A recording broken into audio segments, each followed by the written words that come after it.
اللہ کے نام سے جو رحمان اور رحیم ہے۔ الف لام میم، یہ اللہ کی کتاب ہے، اس میں کوئی شک نہیں ہے۔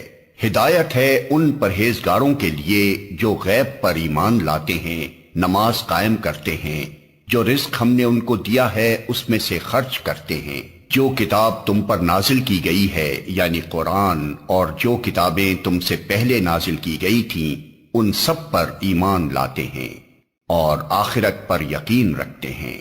ایسے لوگ اپنے رب کی طرف سے راہ راست پر ہیں اور وہی فلاح پانے والے ہیں۔ جن لوگوں نے ان باتوں کو تسلیم کرنے سے انکار کر دیا ان کے لیے یکساں ہے، خواہ تم انہیں خبردار کرو یا نہ کرو، بہرحال وہ ماننے والے نہیں ہیں۔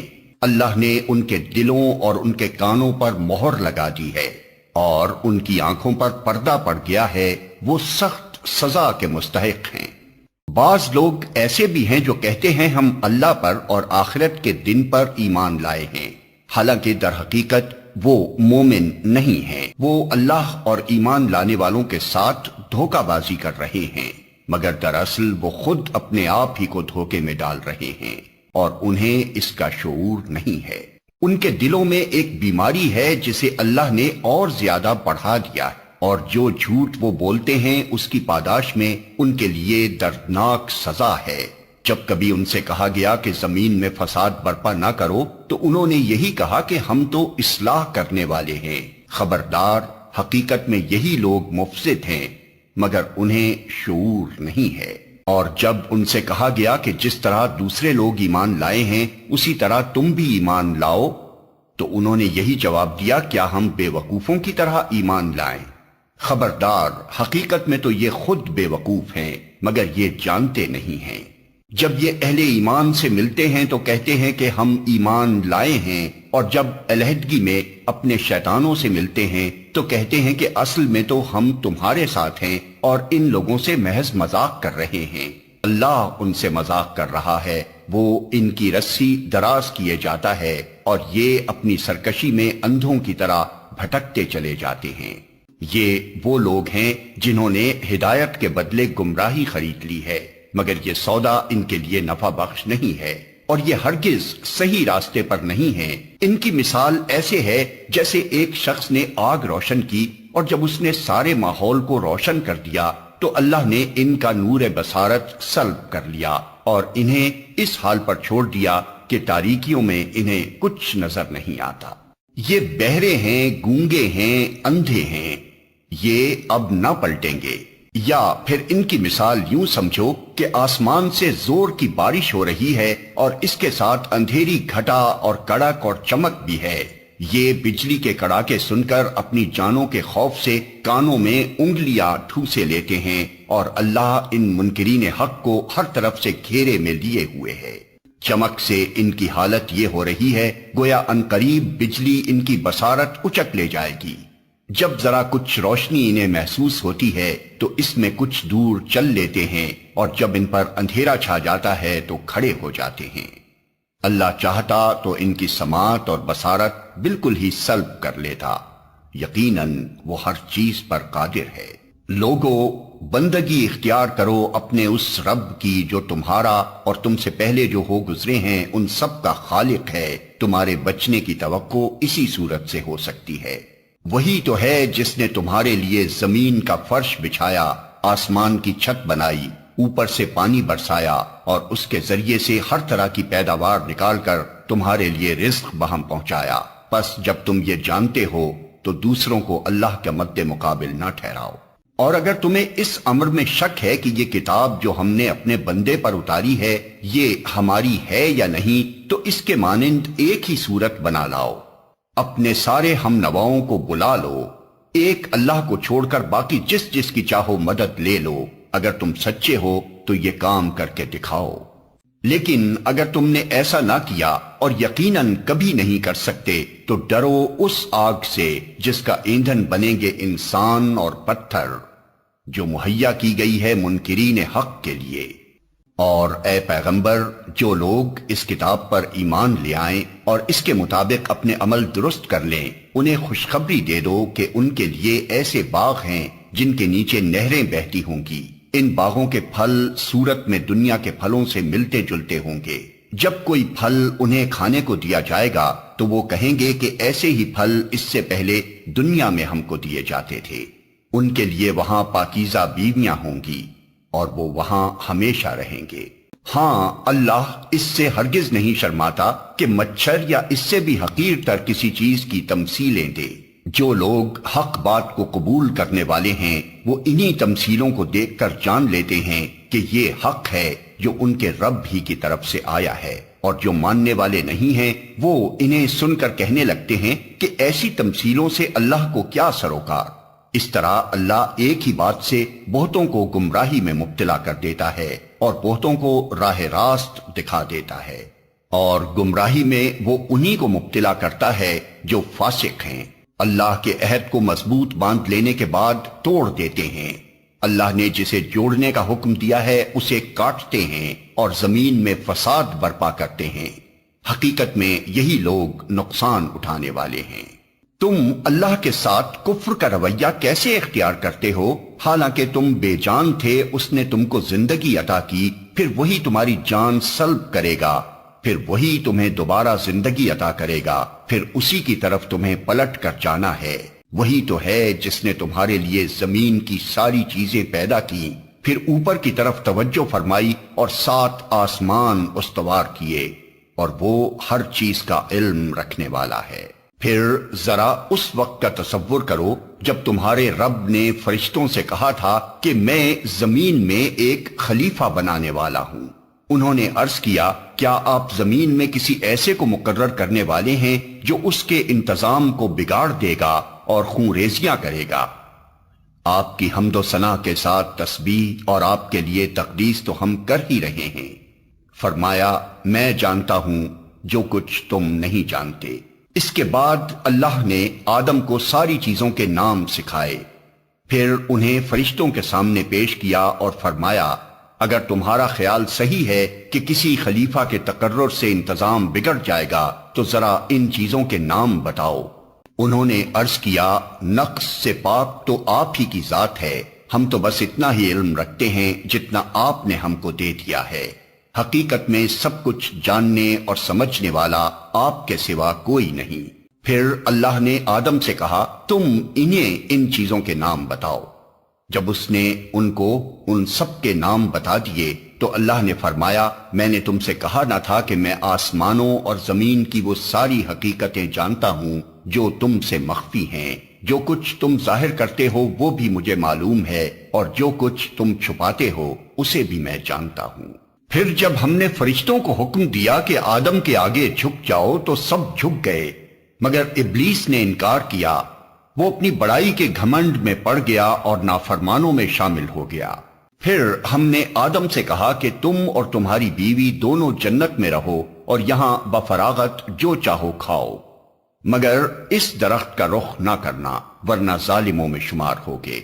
آخر کار شیطان نے ان دونوں کو اس درخت کی ترغیب دے کر ہمارے حکم کی پیروی سے ہٹا دیا اور انہیں اس حالت سے نکلوا کر چھوڑا جس میں وہ تھے۔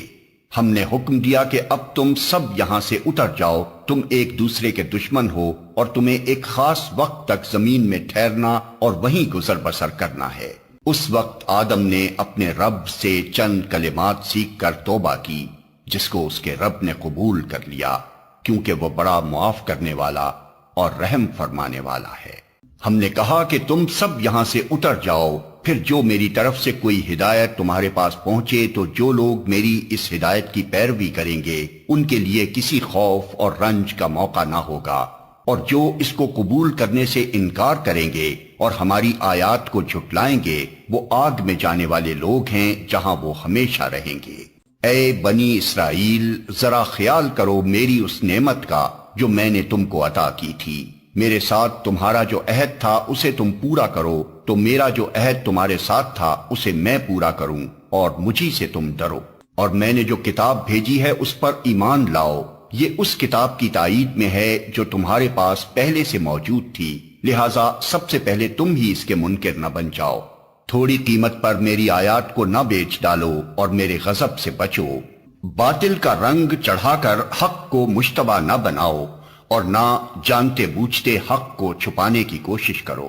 نماز قائم کرو اور زکوٰۃ دو، اور جو لوگ میرے آگے جھک رہے ہیں ان کے ساتھ تم بھی جھک جاؤ۔ تم دوسروں کو تو نیکی کا راستہ اختیار کرنے کے لیے کہتے ہو، مگر اپنے آپ کو بھول جاتے ہو، حالانکہ تم کتاب کی تلاوت کرتے ہو۔ کیا تم عقل سے بالکل ہی کام نہیں لیتے؟ صبر اور نماز سے مدد لو۔ بے شک نماز ایک سخت مشکل کام ہے، مگر ان فرما بردار بندوں کے لیے مشکل نہیں ہے جو سمجھتے ہیں کہ آخر کار انہیں اپنے رب سے ملنا اور اسی کی طرف پلٹ کر جانا ہے۔ اے بنی اسرائیل، یاد کرو میری اس نعمت کو جس سے میں نے تمہیں نوازا تھا، اور اس بات کو کہ میں نے تمہیں دنیا کی ساری قوموں پر فضیلت عطا کی تھی، اور ڈرو اس دن سے جب کوئی کسی کے کام نہ آئے گا، نہ کسی کی طرف سے سفارش قبول ہوگی، نہ کسی کو فدیہ لے کر چھوڑا جائے گا، اور نہ مجرموں کو کہیں سے مدد مل سکے گی۔ یاد کرو وہ وقت جب ہم نے تم کو فرعونیوں کی غلامی سے نجات بخشی۔ انہوں نے تمہیں سخت عذاب میں مبتلا کر رکھا تھا، تمہارے لڑکوں کو ذبح کرتے تھے اور تمہاری لڑکیوں کو زندہ رہنے دیتے تھے، اور اس حالت میں تمہارے رب کی طرف سے تمہاری بڑی آزمائش تھی۔ یاد کرو وہ وقت جب ہم نے سمندر پھاڑ کر تمہارے لیے راستہ بنایا، پھر اس میں سے تمہیں بخیریت گزروا دیا، پھر وہیں تمہاری آنکھوں کے سامنے فرعونیوں کو غرقاب کیا۔ یاد کرو جب ہم نے موسیٰ کو 40 شبانہ روز کی قرارداد پر بلایا تو اس کے پیچھے تم بچڑے کو اپنا معبود بنا بیٹھے۔ اس وقت تم نے بڑی زیادتی کی تھی، مگر اس پر بھی ہم نے تمہیں معاف کر دیا کہ شاید اب تم شکر گزار بنو۔ یاد کرو کہ ٹھیک اس وقت جب تم یہ ظلم کر رہے تھے، ہم نے موسیٰ کو کتاب اور فرقان عطا کی تاکہ تم اس کے ذریعے سے سیدھا راستہ پا سکو۔ یاد کرو جب موسیٰ یہ نعمت لیے ہوئے پلٹا تو اس نے اپنی قوم سے کہا کہ لوگو، تم نے بچڑے کو معبود بنا کر اپنے اوپر سخت ظلم کیا ہے، لہٰذا تم اپنے خالق کے حضور توبہ کرو اور اپنی جانوں کو ہلاک کرو، اسی میں تمہارے خالق کے نزدیک تمہاری بہتری ہے۔ اس وقت تمہارے خالق نے تمہاری توبہ قبول کر لی کہ وہ بڑا معاف کرنے والا اور رحم فرمانے والا ہے۔ یاد کرو جب تم نے موسیٰ سے کہا تھا کہ ہم تمہارے کہنے کا ہرگز یقین نہ کریں گے جب تک کہ اپنی آنکھوں سے علانیہ خدا کو تم سے کلام کرتے نہ دیکھ لیں۔ اس وقت تمہارے دیکھتے دیکھتے ایک زبردست صاعقے نے تم کو آ لیا، تم بے جان ہو کر گر چکے تھے، مگر پھر ہم نے تم کو جلا اٹھایا، شاید کہ اس احسان کے بعد تم شکر گزار بن جاؤ۔ ہم نے تم پر ابر کا سایہ کیا، من و سلوہ کی غذا تمہارے لیے فراہم کی، اور تم سے کہا کہ جو پاک چیزیں ہم نے تمہیں بخشی ہیں انہیں کھاؤ، مگر تمہارے اسلاف نے جو کچھ کیا وہ ہم پر ظلم نہ تھا بلکہ انہوں نے آپ اپنے ہی اوپر ظلم کیا۔ پھر یاد کرو جب ہم نے کہا تھا کہ یہ بستی جو تمہارے سامنے ہے اس میں داخل ہو جاؤ، اس کی پیداوار جس طرح چاہو مزے سے کھاؤ، مگر بستی کے دروازے میں سجدہ ریز ہوتے ہوئے داخل ہونا اور کہتے جانا حتۃ حتۃ، ہم تمہاری خطاؤں سے درگزر کریں گے اور نیکوکاروں کو مزید فضل و کرم سے نوازیں گے۔ مگر جو بات کہی گئی تھی ظالموں نے اسے بدل کر کچھ اور کر دیا۔ آخر کار ہم نے ظلم کرنے والوں پر آسمان سے عذاب نازل کیا، یہ سزا تھی ان نافرمانیوں کی جو وہ کر رہے تھے۔ یاد کرو جب موسیٰ نے اپنی قوم کے لیے پانی کی دعا کی تو ہم نے کہا کہ فلاں چٹان پر اپنا عصا مارو، چنانچہ اس سے 12 چشمے پھوٹ نکلے، اور ہر قبیلے نے جان لیا کہ کون سی جگہ اس کے پانی لینے کی ہے۔ اس وقت یہ ہدایت کر دی گئی تھی کہ اللہ کا دیا ہوا رزق کھاؤ پیو اور زمین میں فساد نہ پھیلاتے پھرو۔ یاد کرو جب تم نے کہا تھا کہ اے موسیٰ، ہم ایک ہی طرح کے کھانے پر صبر نہیں کر سکتے، اپنے رب سے دعا کرو کہ ہمارے لیے زمین کی پیداوار، ساگ، ترکاری، کھیرا، ککڑی، گیہوں، لہسن، پیاز، دال وغیرہ پیدا کرے۔ تو موسیٰ نے کہا کیا ایک بہتر چیز کی بجائے تم ادنا درجے کی چیزیں لینا چاہتے ہو؟ اچھا کسی شہری آبادی میں جا رہو، جو کچھ تم مانگتے ہو وہاں مل جائے گا۔ آخر کار نوبت یہاں تک پہنچی کہ ذلت و خواری اور پستی اور بدحالی ان پر مسلط ہو گئی اور وہ اللہ کے غضب میں گر گئے۔ یہ نتیجہ تھا اس کا کہ وہ اللہ کی آیات سے کفر کرنے لگے اور پیغمبروں کو ناحق قتل کرنے لگے۔ یہ نتیجہ تھا ان کی نافرمانیوں کا اور اس بات کا کہ وہ حدود شرع سے نکل جاتے تھے۔ یقین جانو کہ نبی عربی کو ماننے والے ہوں یا یہودی، عیسائی ہوں یا سوابی، جو بھی اللہ اور روز آخر پر ایمان لائے گا اور نیک عمل کرے گا، اس کا اجر اس کے رب کے پاس ہے اور اس کے لیے کسی خوف اور رنج کا موقع نہیں ہے۔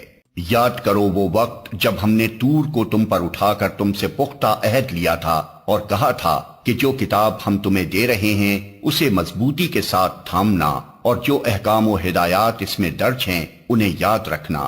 اسی ذریعے سے توقع کی جا سکتی ہے کہ تم تقوی کی روش پر چل سکو گے، مگر اس کے بعد تم اپنے عہد سے پھر گئے۔ اس پر بھی اللہ کے فضل اور اس کی رحمت نے تمہارا ساتھ نہ چھوڑا، ورنہ تم کبھی کے تباہ ہو چکے ہوتے۔ پھر تمہیں اپنی قوم کے ان لوگوں کا قصہ تو معلوم ہی ہے جنہوں نے سبت کا قانون توڑا تھا۔ ہم نے انہیں کہہ دیا کہ بندر بن جاؤ اور اس حال میں رہو کہ ہر طرف سے تم پر دھتکار پھٹکار پڑے۔ اس طرح ہم نے ان کے انجام کو اس زمانے کے لوگوں اور بعد کی آنے والی نسلوں کے لیے عبرت اور ڈرنے والوں کے لیے نصیحت بنا کر چھوڑا۔ پھر وہ واقعہ یاد کرو جب موسیٰ نے اپنی قوم سے کہا کہ اللہ تمہیں ایک گائے ذبح کرنے کا حکم دیتا ہے۔ کہنے لگے کیا تم ہم سے مذاق کرتے ہو؟ موسیٰ نے کہا میں اس سے خدا کی پناہ مانگتا ہوں کہ جاہلوں کی سی باتیں کروں۔ بولے اچھا اپنے رب سے درخواست کرو کہ وہ ہمیں اس گائے کی کچھ تفصیل بتائے۔ موسیٰ نے کہا اللہ کا ارشاد ہے کہ وہ ایسی گائے ہونی چاہیے جو نہ بوڑھی ہو نہ بچیا بلکہ اوسط عمر کی ہو، لہٰذا جو حکم دیا جاتا ہے اس کی تعمیل کرو۔ پھر کہنے لگے اپنے رب سے یہ اور پوچھ دو کہ اس کا رنگ کیسا ہو۔ موسیٰ نے کہا وہ فرماتا ہے زرد رنگ کی گائے ہونی چاہیے جس کا رنگ ایسا شوخ ہو کہ دیکھنے والوں کا جی خوش ہو جائے۔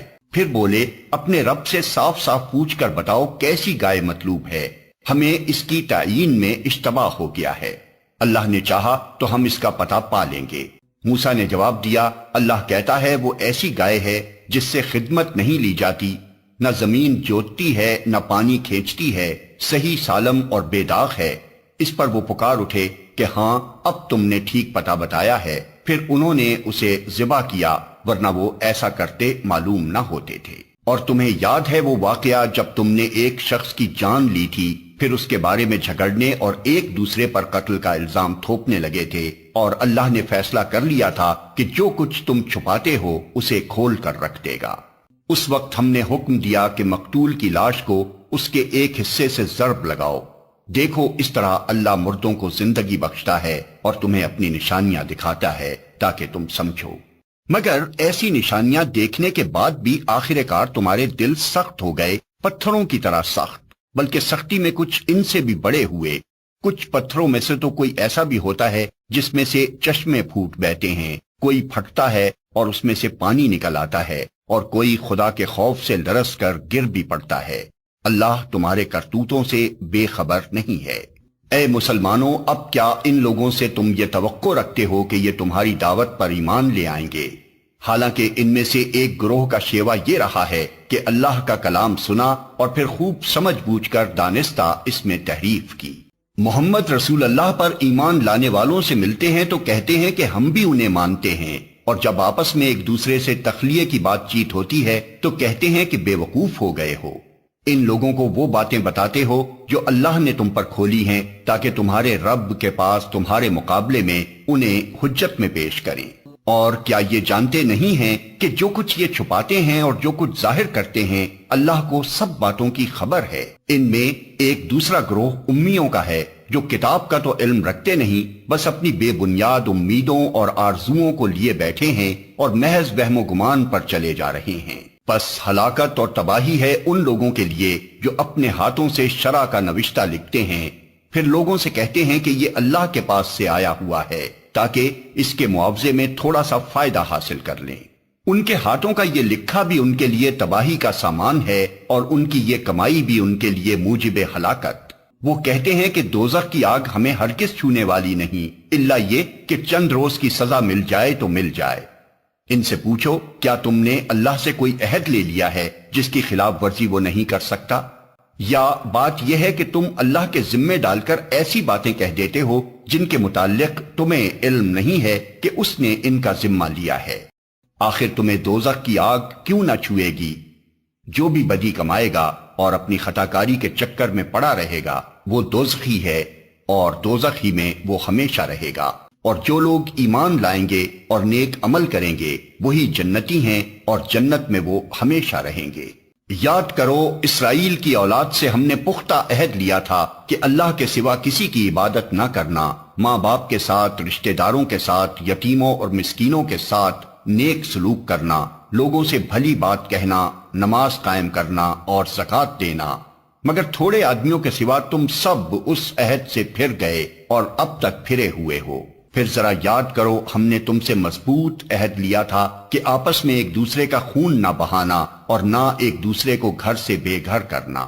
تم نے اس کا اقرار کیا تھا، تم خود اس پر گواہ ہو۔ مگر آج وہی تم ہو کہ اپنے بھائی بندوں کو قتل کرتے ہو، اپنی برادری کے کچھ لوگوں کو بے خانما کر دیتے ہو، ظلم و زیادتی کے ساتھ ان کے خلاف جتھے بندیاں کرتے ہو، اور جب وہ لڑائی میں پکڑے ہوئے تمہارے پاس آتے ہیں تو ان کی رہائی کے لیے فدیے کا لین دین کرتے ہو، حالانکہ انہیں ان کے گھروں سے نکالنا ہی سرے سے تم پر حرام تھا۔ تو کیا تم کتاب کے ایک حصے پر ایمان لاتے ہو اور دوسرے حصے کے ساتھ کفر کرتے ہو؟ پھر تم میں سے جو لوگ ایسا کریں ان کی سزا اس کے سوا اور کیا ہے کہ دنیا کی زندگی میں ذلیل و خوار ہو کر رہیں اور آخرت میں شدید ترین عذاب کی طرف پھیر دیے جائیں۔ اللہ ان حرکات سے بے خبر نہیں ہے جو تم کر رہے ہو۔ یہ وہ لوگ ہیں جنہوں نے آخرت بیچ کر دنیا کی زندگی خرید لی ہے، لہٰذا نہ ان کی سزا میں کوئی تخفیف ہوگی اور نہ انہیں کوئی مدد پہنچ سکے گی۔ ہم نے موسیٰ کو کتاب دی، اس کے بعد پے در پے رسول بھیجے، آخر کار عیسیٰ ابن مریم کو روشن نشانیاں دے کر بھیجا اور روح پاک سے اس کی مدد کی۔ پھر یہ تمہارا کیا ڈھنگ ہے کہ جب بھی کوئی رسول تمہاری خواہشات نفس کے خلاف کوئی چیز لے کر تمہارے پاس آیا تو تم نے اس کے مقابلے میں سرکشی ہی کی، کسی کو جھٹلایا اور کسی کو قتل کر ڈالا۔ وہ کہتے ہیں ہمارے دل محفوظ ہیں، نہیں، اصل بات یہ ہے کہ ان کے کفر کی وجہ سے ان پر اللہ کی پھٹکار پڑی ہے، اس لیے وہ کم ہی ایمان لاتے ہیں۔ اور اب جو ایک کتاب اللہ کی طرف سے ان کے پاس آئی ہے اس کے ساتھ ان کا کیا برتاؤ ہے؟ باوجود کہ وہ اس کتاب کی تصدیق کرتی ہے جو ان کے پاس پہلے سے موجود تھی، باوجود کہ اس کی آمد سے پہلے وہ خود کفار کے مقابلے میں فتح و نصرت کی دعائیں مانگا کرتے تھے، مگر جب وہ چیز آ گئی جسے وہ پہچان بھی گئے تو انہوں نے اسے ماننے سے انکار کر دیا۔ خدا کی لعنت ان منکرین پر۔ کیسا برا ذریعہ ہے جس سے یہ اپنے نفس کی تسلی حاصل کرتے ہیں کہ جو ہدایت اللہ نے نازل کی ہے اس کو قبول کرنے سے صرف اس ضد کی بنا پر انکار کر رہے ہیں کہ اللہ نے اپنے فضل سے اپنے جس بندے کو خود چاہا نواز دیا، لہٰذا اب یہ غضب بالائے غضب کے مستحق ہو گئے ہیں اور ایسے کافروں کے لیے سخت ذلت آمیز سزا مقرر ہے۔ جب ان سے کہا جاتا ہے کہ جو کچھ اللہ نے نازل کیا ہے اس پر ایمان لاؤ تو وہ کہتے ہیں کہ ہم تو صرف اس چیز پر ایمان لاتے ہیں جو ہمارے ہاں یعنی نسل اسرائیل میں اتری ہے۔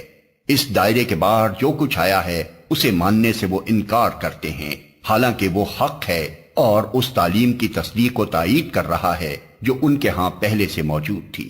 اچھا ان سے کہو اگر تم اس تعلیم ہی پر ایمان رکھنے والے ہو جو تمہارے ہاں آئی تھی تو اس سے پہلے اللہ کے ان پیغمبروں کو جو خود بنی اسرائیل میں پیدا ہوئے تھے کیوں قتل کرتے رہے؟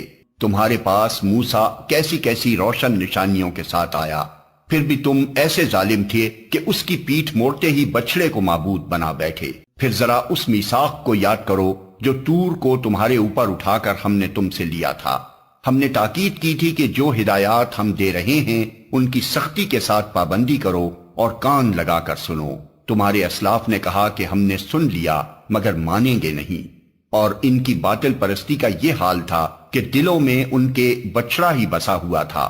کہو اگر تم مومن ہو تو یہ عجیب ایمان ہے جو ایسی بری حرکات کا تمہیں حکم دیتا ہے۔ ان سے کہو اگر واقعی اللہ کے نزدیک آخرت کا گھر تمام انسانوں کو چھوڑ کر صرف تمہارے ہی لیے مخصوص ہے تب تو تمہیں چاہیے کہ موت کی تمنا کرو اگر تم اپنے اس خیال میں سچے ہو۔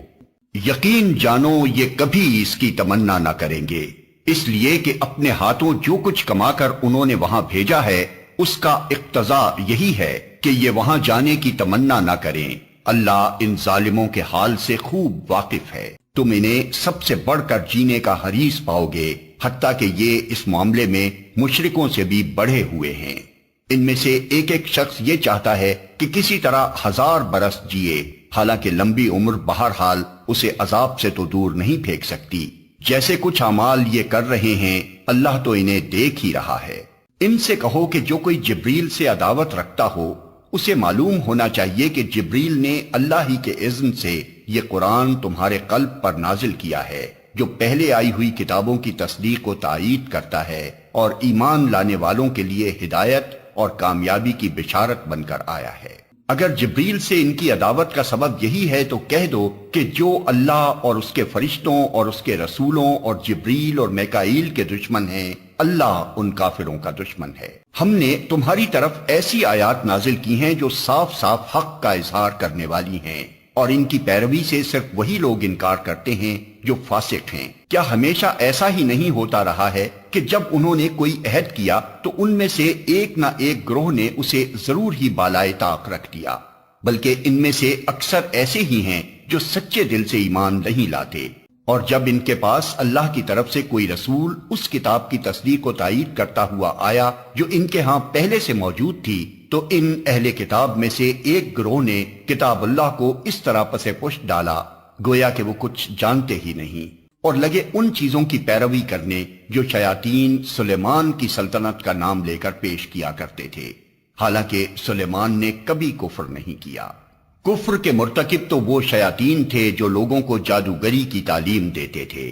وہ پیچھے پڑے اس چیز کے جو بابل میں 2 فرشتوں ہاروت و ماروت پر نازل کی گئی تھی، حالانکہ وہ فرشتے جب بھی کسی کو اس کی تعلیم دیتے تھے تو پہلے صاف طور پر متنبہ کر دیا کرتے تھے کہ دیکھ، ہم محض ایک آزمائش ہیں، تو کفر میں مبتلا نہ ہو۔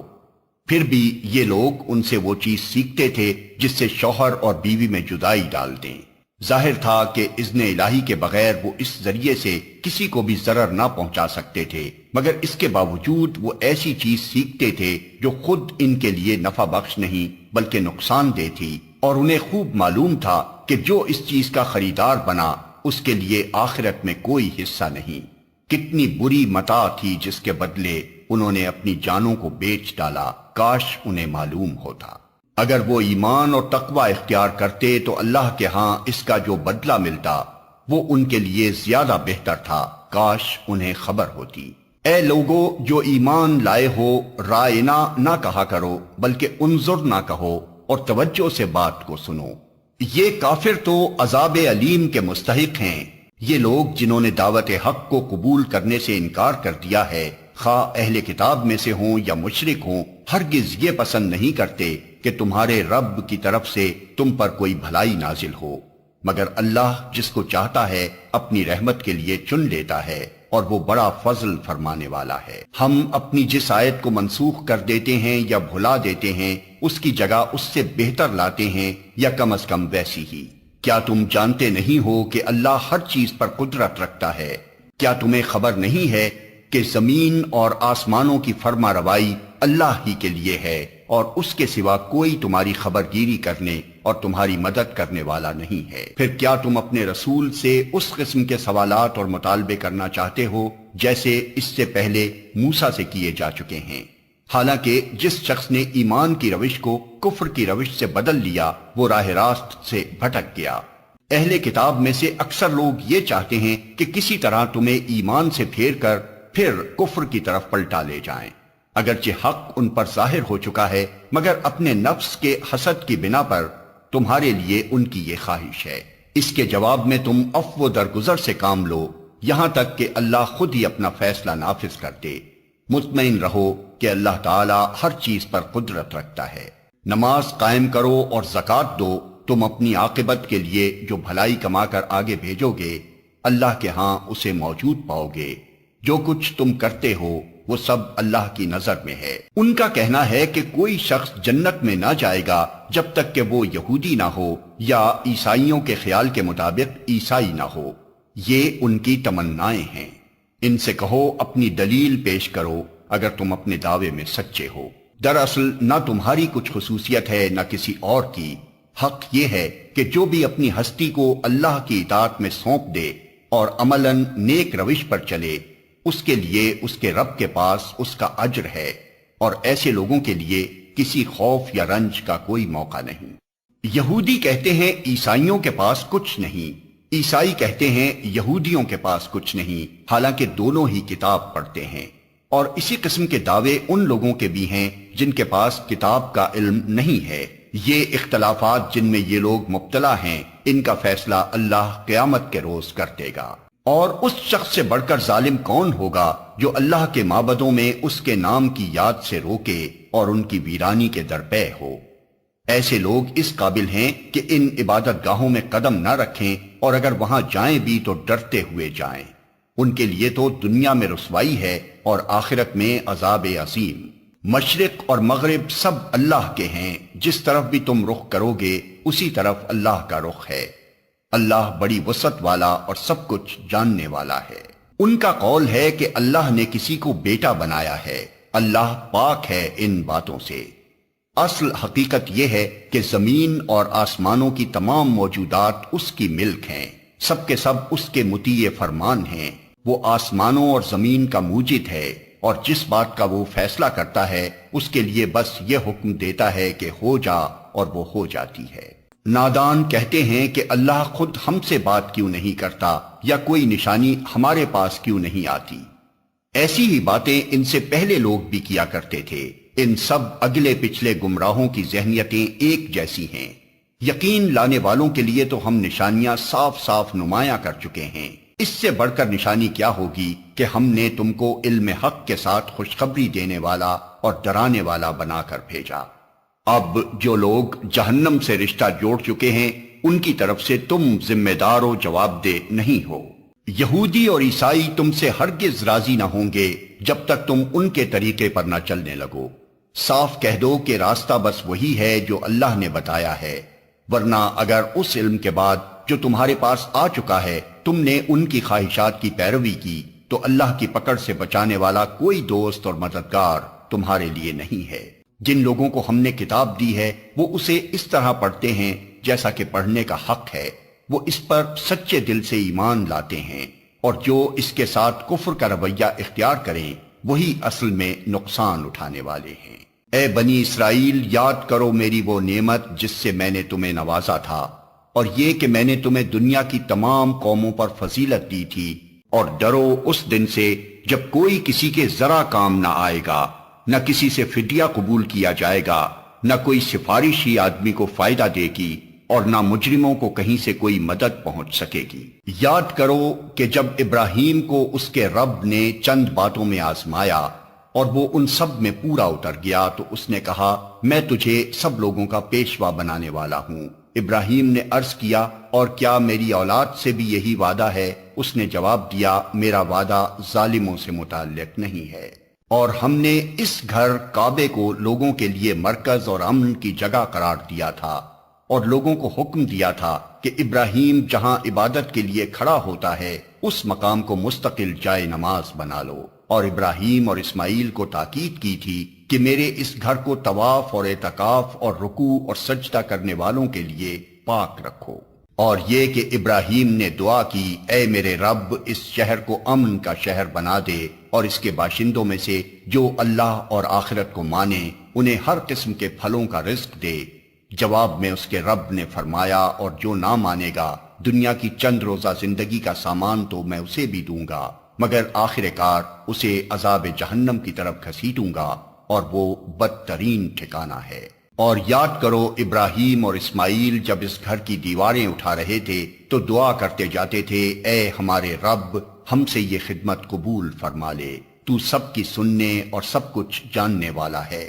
اے رب ہم دونوں کو اپنا مسلم بنا، ہماری نسل سے ایک ایسی قوم اٹھا جو تیری مسلم ہو، ہمیں اپنی عبادت کے طریقے بتا اور ہماری کوتاہیوں سے درگزر فرما، تو بڑا معاف کرنے والا اور رحم فرمانے والا ہے۔ اور اے رب ان لوگوں میں خود انہی کی قوم سے ایک ایسا رسول اٹھائیو جو انہیں تیری آیات سنائے، ان کو کتاب اور حکمت کی تعلیم دے اور ان کی زندگیاں سنوارے، تو بڑا مقتدر اور حکیم ہے۔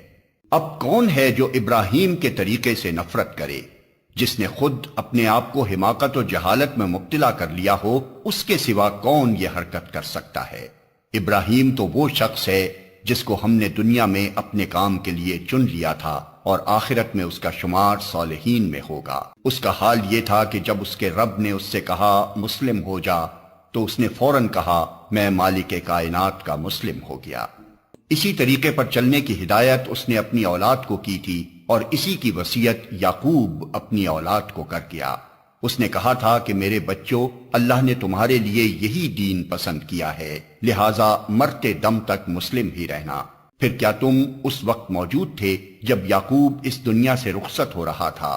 اس نے مرتے وقت اپنے بیٹوں سے پوچھا بچوں میرے بعد تم کس کی بندگی کرو گے؟ ان سب نے جواب دیا ہم اسی ایک خدا کی بندگی کریں گے جسے آپ نے اور آپ کے بزرگوں ابراہیم، اسماعیل اور اسحاق نے خدا مانا ہے، اور ہم اسی کے مسلم ہیں۔ وہ کچھ لوگ تھے جو گزر گئے، جو کچھ انہوں نے کمایا وہ ان کے لیے ہے، اور جو کچھ تم کماؤ گے وہ تمہارے لیے ہے۔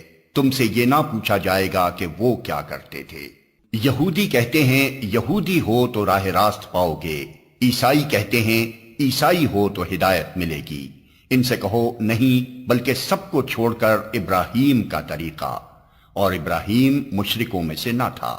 مسلمانوں کہو کہ ہم ایمان لائے اللہ پر اور اس ہدایت پر جو ہماری طرف نازل ہوئی ہے، اور جو ابراہیم، اسماعیل، اسحاق، یعقوب اور اولاد یعقوب کی طرف نازل ہوئی تھی، اور جو موسیٰ اور عیسیٰ اور دوسرے تمام پیغمبروں کو ان کے رب کی طرف سے دی گئی تھی۔ ہم ان کے درمیان کوئی تفریق نہیں کرتے اور ہم اللہ کے مسلم ہیں۔ پھر اگر وہ اسی طرح ایمان لائیں جس طرح تم لائے ہو تو ہدایت پر ہیں، اور اگر اس سے منہ پھیریں تو کھلی بات ہے کہ وہ ہٹ دھرمی میں پڑ گئے ہیں، لہٰذا اطمینان رکھو کہ ان کے مقابلے میں اللہ تمہاری حمایت کے لیے کافی ہے، وہ سب کچھ سنتا اور جانتا ہے۔ کہو اللہ کا رنگ اختیار کرو، اس کے رنگ سے اچھا اور کس کا رنگ ہوگا، اور ہم اسی کی بندگی کرنے والے لوگ ہیں۔ اے نبی ان سے کہو کیا تم اللہ کے بارے میں ہم سے جھگڑتے ہو، حالانکہ وہی ہمارا رب بھی ہے اور تمہارا رب بھی۔ ہمارے اعمال ہمارے لیے ہیں، تمہارے اعمال تمہارے لیے، اور ہم اللہ ہی کے لیے اپنی بندگی کو خالص کر چکے ہیں۔ یا پھر کیا تمہارا کہنا یہ ہے کہ ابراہیم، اسماعیل، اسحاق، یعقوب اور اولاد یعقوب سب کے سب یہودی تھے یا نصرانی تھے؟ کہو تم زیادہ جانتے ہو یا اللہ۔ اس شخص سے بڑا ظالم اور کون ہوگا جس کے ذمے اللہ کی طرف سے ایک گواہی ہو اور وہ اسے چھپائے؟ تمہاری حرکات سے اللہ غافل تو نہیں ہے۔ وہ کچھ لوگ تھے جو گزر چکے، ان کی کمائی ان کے لیے تھی اور تمہاری کمائی تمہارے لیے، تم سے ان کے اعمال کے متعلق سوال نہیں ہوگا۔ نادان لوگ ضرور کہیں گے انہیں کیا ہوا کہ پہلے یہ جس قبلے کی طرف رخ کر کے نماز پڑھتے تھے اس سے یکا یک پھر گئے۔ اے نبی ان سے کہو مشرق اور مغرب سب اللہ کے ہیں، اللہ جسے چاہتا ہے سیدھی راہ دکھا دیتا ہے۔ اور اسی طرح تو ہم نے تمہیں ایک امت وسط بنایا ہے تاکہ تم دنیا کے لوگوں پر گواہ ہو اور رسول تم پر گواہ ہو۔ پہلے جس طرف تم رخ کرتے تھے اس کو تو ہم نے صرف یہ دیکھنے کے لیے قبلہ مقرر کیا تھا کہ کون رسول کی پیروی کرتا ہے اور کون الٹا پھر جاتا ہے۔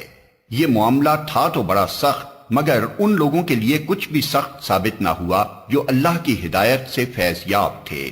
اللہ تمہارے اس ایمان کو ہرگز ضائع نہ کرے گا، یقین جانو کہ وہ لوگوں کے حق میں نہایت شفیق و رحیم ہے۔ یہ تمہارے منہ کا بار بار آسمان کی طرف اٹھنا ہم دیکھ رہے ہیں، لو ہم اسی قبلے کی طرف تمہیں پھیرے دیتے ہیں جسے تم پسند کرتے ہو۔ مسجد حرام کی طرف رخ پھیر دو، اب جہاں کہیں تم ہو اسی کی طرف منہ کر کے نماز پڑھا کرو۔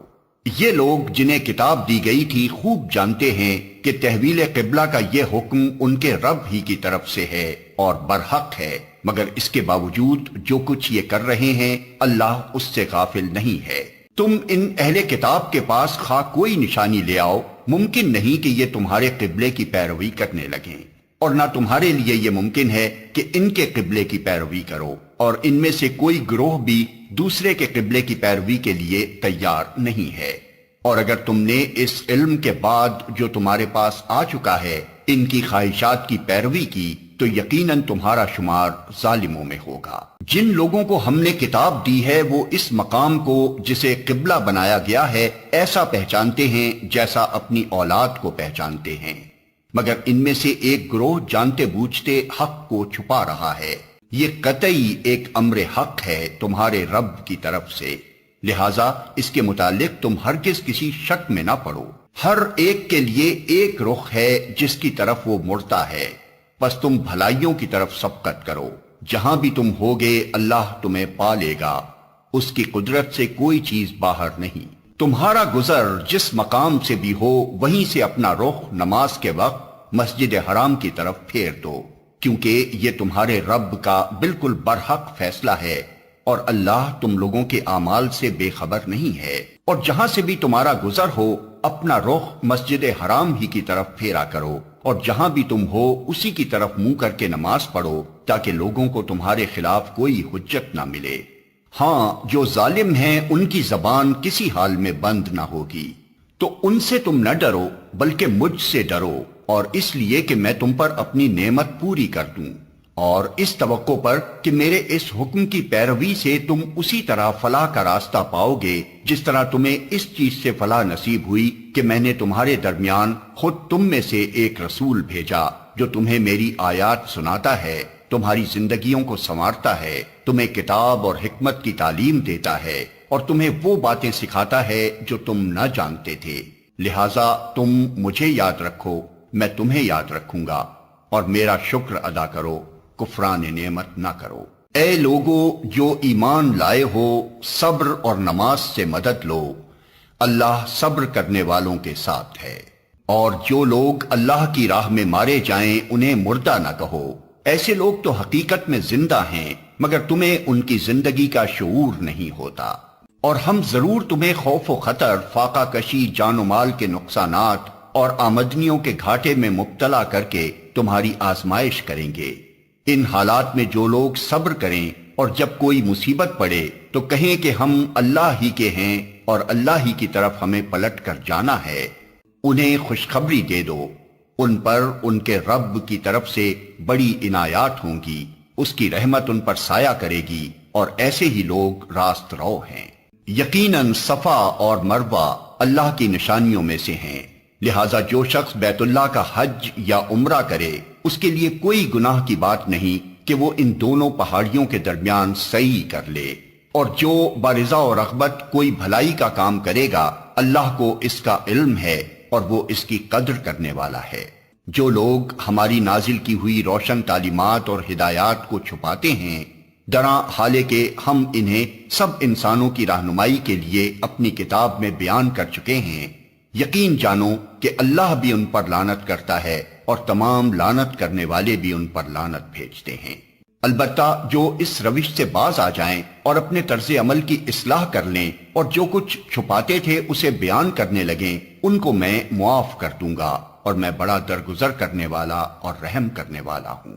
جن لوگوں نے کفر کا رویہ اختیار کیا اور کفر کی حالت ہی میں جان دی، ان پر اللہ اور فرشتوں اور تمام انسانوں کی لعنت ہے۔ اسی لعنت زدگی کی حالت میں وہ ہمیشہ رہیں گے، نہ ان کی سزا میں تخفیف ہوگی اور نہ انہیں پھر کوئی دوسری مہلت دی جائے گی۔ تمہارا خدا ایک ہی خدا ہے، اس رحمان اور رحیم کے سوا کوئی اور خدا نہیں۔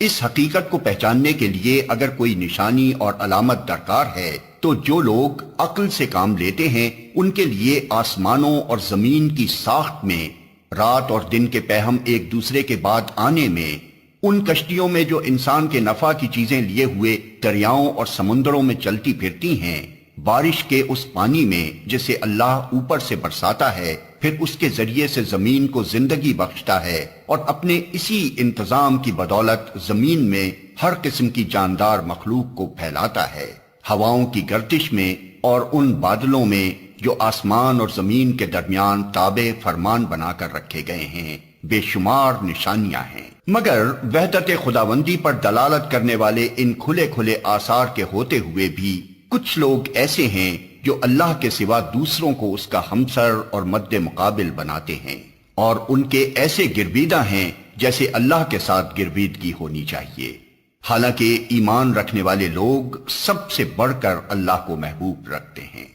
کاش جو کچھ عذاب کو سامنے دیکھ کر انہیں سوچنے والا ہے وہ آج ہی ان ظالموں کو سوچ جائے کہ ساری طاقتیں اور سارے اختیارات اللہ ہی کے قبضے میں ہیں، اور یہ کہ اللہ سزا دینے میں بھی بہت سخت ہے۔ جب وہ سزا دے گا اس وقت کیفیت یہ ہوگی کہ وہی پیشوا اور رہنما جن کی دنیا میں پیروی کی گئی تھی اپنے پیروں سے بے تعلقی ظاہر کریں گے مگر سزا پا کر رہیں گے، اور ان کے سارے اسباب و وسائل کا سلسلہ کٹ جائے گا۔ اور وہ لوگ جو دنیا میں ان کی پیروی کرتے تھے کہیں گے کہ کاش ہم کو پھر ایک موقع دیا جاتا، تو جس طرح آج یہ ہم سے بیزاری ظاہر کر رہے ہیں ہم ان سے بیزار ہو کر دکھا دیتے۔ یوں اللہ ان لوگوں کے وہ اعمال جو یہ دنیا میں کر رہے ہیں ان کے سامنے اس طرح لائے گا کہ یہ حسرتوں اور پشیمانیوں کے ساتھ ہاتھ ملتے رہیں گے مگر آگ سے نکلنے کی کوئی راہ نہ پائیں گے۔ لوگو، زمین میں جو حلال اور پاک چیزیں ہیں انہیں کھاؤ اور شیطان کے بتائے ہوئے راستوں پر نہ چلو، وہ تمہارا کھلا دشمن ہے، تمہیں بدی اور فحش کا حکم دیتا ہے اور یہ سکھاتا ہے کہ تم اللہ کے نام پر وہ باتیں کہو جن کے متعلق تمہیں علم نہیں ہے کہ وہ اللہ نے فرمائی ہیں۔ ان سے جب کہا جاتا ہے کہ اللہ نے جو احکام نازل کیے ہیں ان کی پیروی کرو تو جواب دیتے ہیں کہ ہم تو اسی طریقے کی پیروی کریں گے جس پر ہم نے اپنے باپ دادا کو پایا ہے۔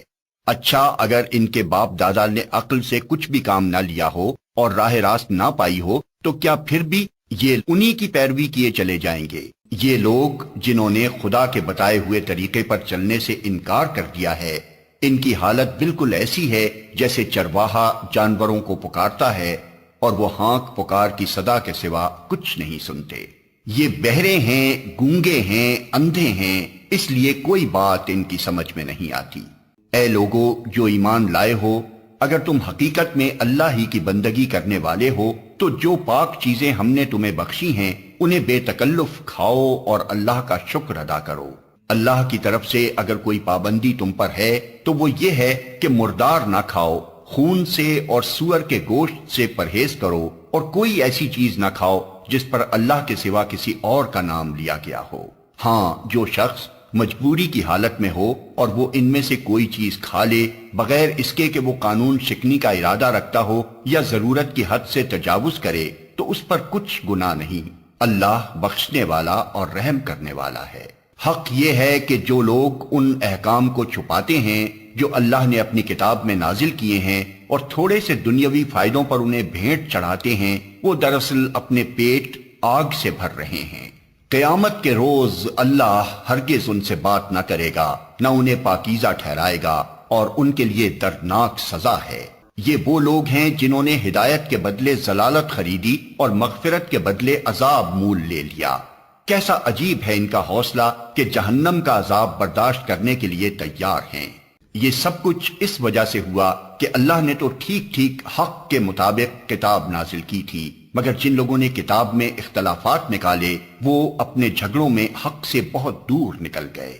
نیکی یہ نہیں ہے کہ تم نے اپنے چہرے مشرق کی طرف کر لیے یا مغرب کی طرف، بلکہ نیکی یہ ہے کہ آدمی اللہ کو اور یوم آخر اور ملائکہ کو اور اللہ کی نازل کی ہوئی کتاب اور اس کے پیغمبروں کو دل سے مانے، اور اللہ کی محبت میں اپنا دل پسند مال رشتہ داروں اور یتیموں پر، مسکینوں اور مسافروں پر، مدد کے لیے ہاتھ پھیلانے والوں پر اور غلاموں کی رہائی پر خرچ کرے، نماز قائم کرے اور زکوٰۃ دے۔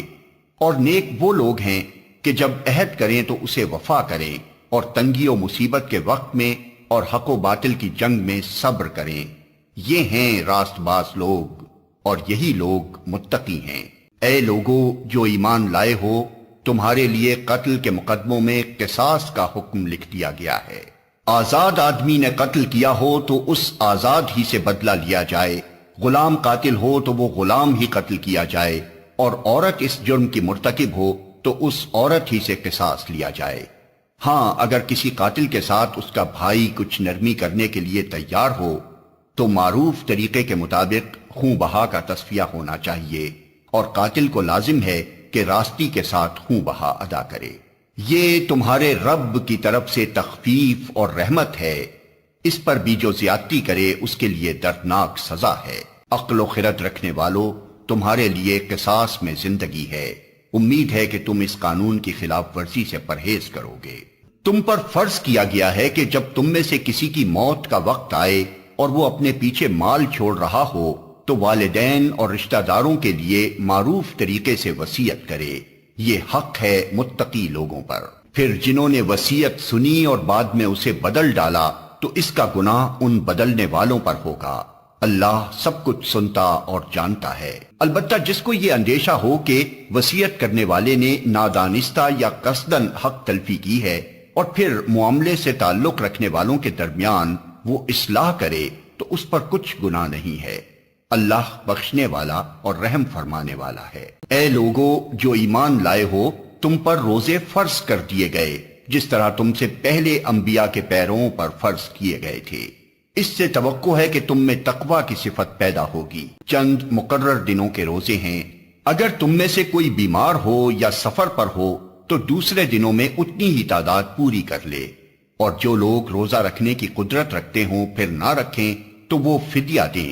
ایک روزے کا فدیہ ایک مسکین کو کھانا کھلانا ہے، اور جو اپنی خوشی سے کچھ زیادہ بھلائی کرے تو یہ اسی کے لیے بہتر ہے۔ لیکن اگر تم سمجھو تو تمہارے حق میں اچھا یہی ہے کہ روزہ رکھو۔ رمضان وہ مہینہ ہے جس میں قرآن نازل کیا گیا، جو انسانوں کے لیے سراسر ہدایت ہے اور ایسی واضح تعلیمات پر مشتمل ہے جو راہ راست دکھانے والی اور حق و باطل کا فرق کھول کر رکھ دینے والی ہیں۔ لہٰذا اب سے جو شخص اس مہینے کو پائے اس کو لازم ہے کہ اس پورے مہینے کے روزے رکھے، اور جو کوئی مریض ہو یا سفر پر ہو تو وہ دوسرے دنوں میں روزوں کی تعداد پوری کرے۔ اللہ تمہارے ساتھ نرمی کرنا چاہتا ہے، سختی کرنا نہیں چاہتا۔ اس لیے یہ طریقہ تمہیں بتایا جا رہا ہے تاکہ تم روزوں کی تعداد پوری کر سکو، اور جس ہدایت سے اللہ نے تمہیں سرفراز کیا ہے اس پر اللہ کی کبریائی کا اظہار و اعتراف کرو اور شکر گزار بنو۔ اور اے نبی، میرے بندے اگر تم سے میرے متعلق پوچھیں تو انہیں بتا دو کہ میں ان سے قریب ہی ہوں۔ پکارنے والا جب مجھے پکارتا ہے میں اس کی پکار سنتا اور جواب دیتا ہوں، لہٰذا انہیں چاہیے کہ میری دعوت پر لبیک کہیں اور مجھ پر ایمان لائیں۔ یہ بات تم انہیں سنا دو، شاید کہ وہ راہ راست پا لیں۔ تمہارے لیے روزوں کے زمانے میں راتوں کو اپنی بیویوں کے پاس جانا حلال کر دیا گیا ہے۔ وہ تمہارے لیے لباس ہیں اور تم ان کے لیے۔ اللہ کو معلوم ہو گیا کہ تم لوگ چپکے چپکے اپنے آپ سے خیانت کر رہے تھے، مگر اس نے تمہارا قصور معاف کر دیا اور تم سے درگزر فرمایا۔ اب تم اپنی بیویوں کے ساتھ شب باشی کرو اور جو لطف اللہ نے تمہارے لیے جائز کر دیا ہے اسے حاصل کرو۔ نیز راتوں کو کھاؤ پیو یہاں تک کہ تم کو سیاہی شب کی دھاری سے سپیدہ صبح کی دھاری نمایاں نظر آ جائے۔ تب یہ سب کام چھوڑ کر رات تک اپنا روزہ پورا کرو، اور جب تم مسجدوں میں معتکف ہو تو بیویوں سے مباشرت نہ کرو، یہ اللہ کی باندھی ہوئی حدیں ہیں، ان کے قریب نہ پھٹکنا۔ اس طرح اللہ اپنے احکام لوگوں کے لیے بصراحت بیان کرتا ہے۔ توقع ہے کہ وہ غلط رویے سے بچیں گے۔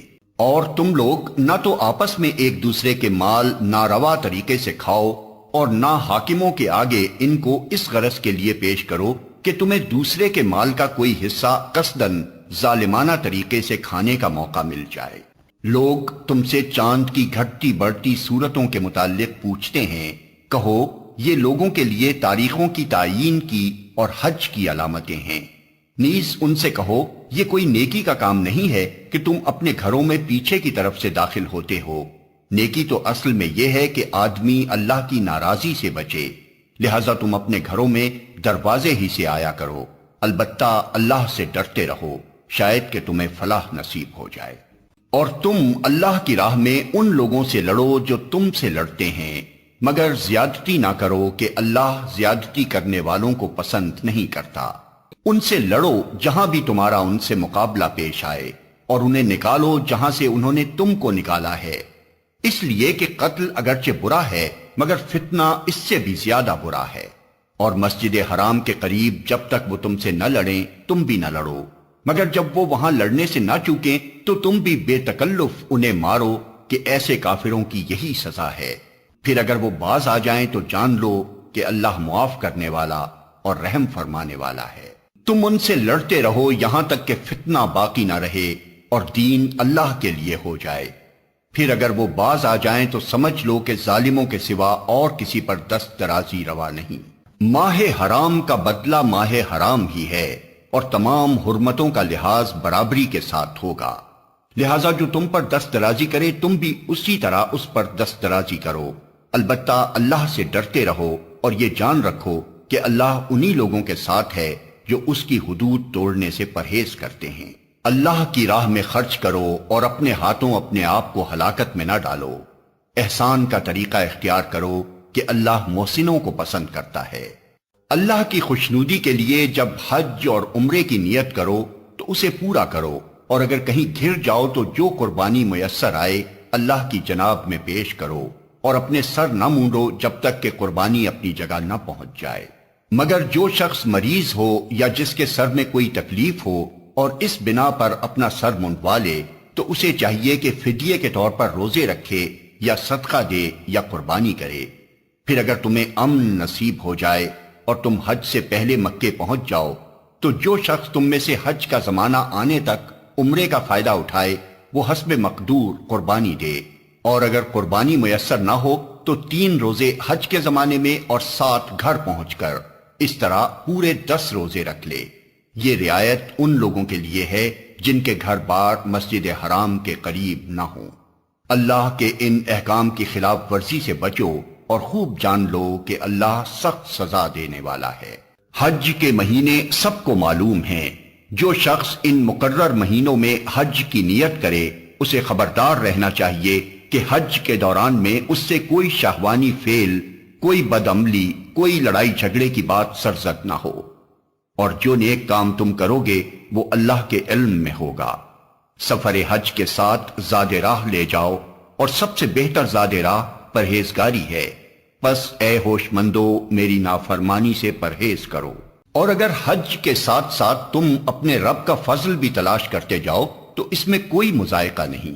پھر جب عرفات سے چلو تو مشعر حرام یعنی مزدلفہ کے پاس ٹھہر کر اللہ کو یاد کرو، اور اس طرح یاد کرو جس کی ہدایت اس نے تمہیں دی ہے، ورنہ اس سے پہلے تو تم لوگ بھٹکے ہوئے تھے۔ پھر جہاں سے اور سب لوگ پلٹتے ہیں وہیں سے تم بھی پلٹو اور اللہ سے معافی چاہو، یقیناً وہ معاف کرنے والا اور رحم فرمانے والا ہے۔ پھر جب اپنے حج کے ارکان ادا کر چکو تو جس طرح پہلے اپنے آباء و اجداد کا ذکر کرتے تھے اسی طرح اب اللہ کا ذکر کرو، بلکہ اس سے بھی بڑھ کر۔ مگر اللہ کو یاد کرنے والے لوگوں میں بھی بہت فرق ہے۔ ان میں سے کوئی تو ایسا ہے جو کہتا ہے کہ اے ہمارے رب ہمیں دنیا ہی میں سب کچھ دے دے، ایسے شخص کے لیے آخرت میں کوئی حصہ نہیں۔ اور کوئی کہتا ہے کہ اے ہمارے رب ہمیں دنیا میں بھی بھلائی دے اور آخرت میں بھی بھلائی، اور آگ کے عذاب سے ہمیں بچا۔ ایسے لوگ اپنی کمائی کے مطابق دونوں جگہ حصہ پائیں گے، اور اللہ کو حساب چکاتے کچھ دیر نہیں لگتی۔ یہ گنتی کے چند روز ہیں جو تمہیں اللہ کی یاد میں بسر کرنے چاہیے۔ پھر جو کوئی جلدی کر کے 2 ہی دن میں واپس ہو گیا تو کوئی حرج نہیں، اور جو کچھ دیر زیادہ ٹھہر کر پلٹا تو بھی کوئی حرج نہیں، بشرطے کہ یہ دن اس نے تقوی کے ساتھ بسر کیے ہوں۔ اللہ کی نافرمانی سے بچو اور خوب جان رکھو کہ ایک روز اس کے حضور میں تمہاری پیشی ہونے والی ہے۔ انسانوں میں کوئی تو ایسا ہے جس کی باتیں دنیا کی زندگی میں تمہیں بہت بھلی معلوم ہوتی ہیں، اور اپنی نیک نیتی پر وہ بار بار خدا کو گواہ ٹھہراتا ہے، مگر حقیقت میں وہ بدترین دشمن حق ہوتا ہے۔ جب اسے اقتدار حاصل ہو جاتا ہے تو زمین میں اس کی ساری دوڑ دھوپ اس لیے ہوتی ہے کہ فساد پھیلائے، کھیتوں کو غارت کرے اور نسل انسانی کو تباہ کرے، حالانکہ اللہ جسے وہ گواہ بنا رہا تھا فساد کو ہرگز پسند نہیں کرتا۔ اور جب اس سے کہا جاتا ہے کہ اللہ سے ڈر تو اپنے وقار کا خیال اس کو گناہ پر جما دیتا ہے۔ ایسے شخص کے لیے تو بس جہنم ہی کافی ہے، اور وہ بہت برا ٹھکانہ ہے۔ دوسری طرف انسانوں ہی میں کوئی ایسا بھی ہے جو رضائے الہی کی طلب میں اپنی جان کھپا دیتا ہے، اور ایسے بندوں پر اللہ بہت مہربان ہے۔ اے ایمان لانے والو، تم پورے کے پورے اسلام میں آ جاؤ اور شیطان کی پیروی نہ کرو کہ وہ تمہارا کھلا دشمن ہے۔ جو صاف صاف ہدایات تمہارے پاس آ چکی ہیں، اگر ان کو پا لینے کے بعد پھر تم نے لغزش کھائی تو خوب جان رکھو کہ اللہ سب پر غالب اور حکیم و دانا ہے۔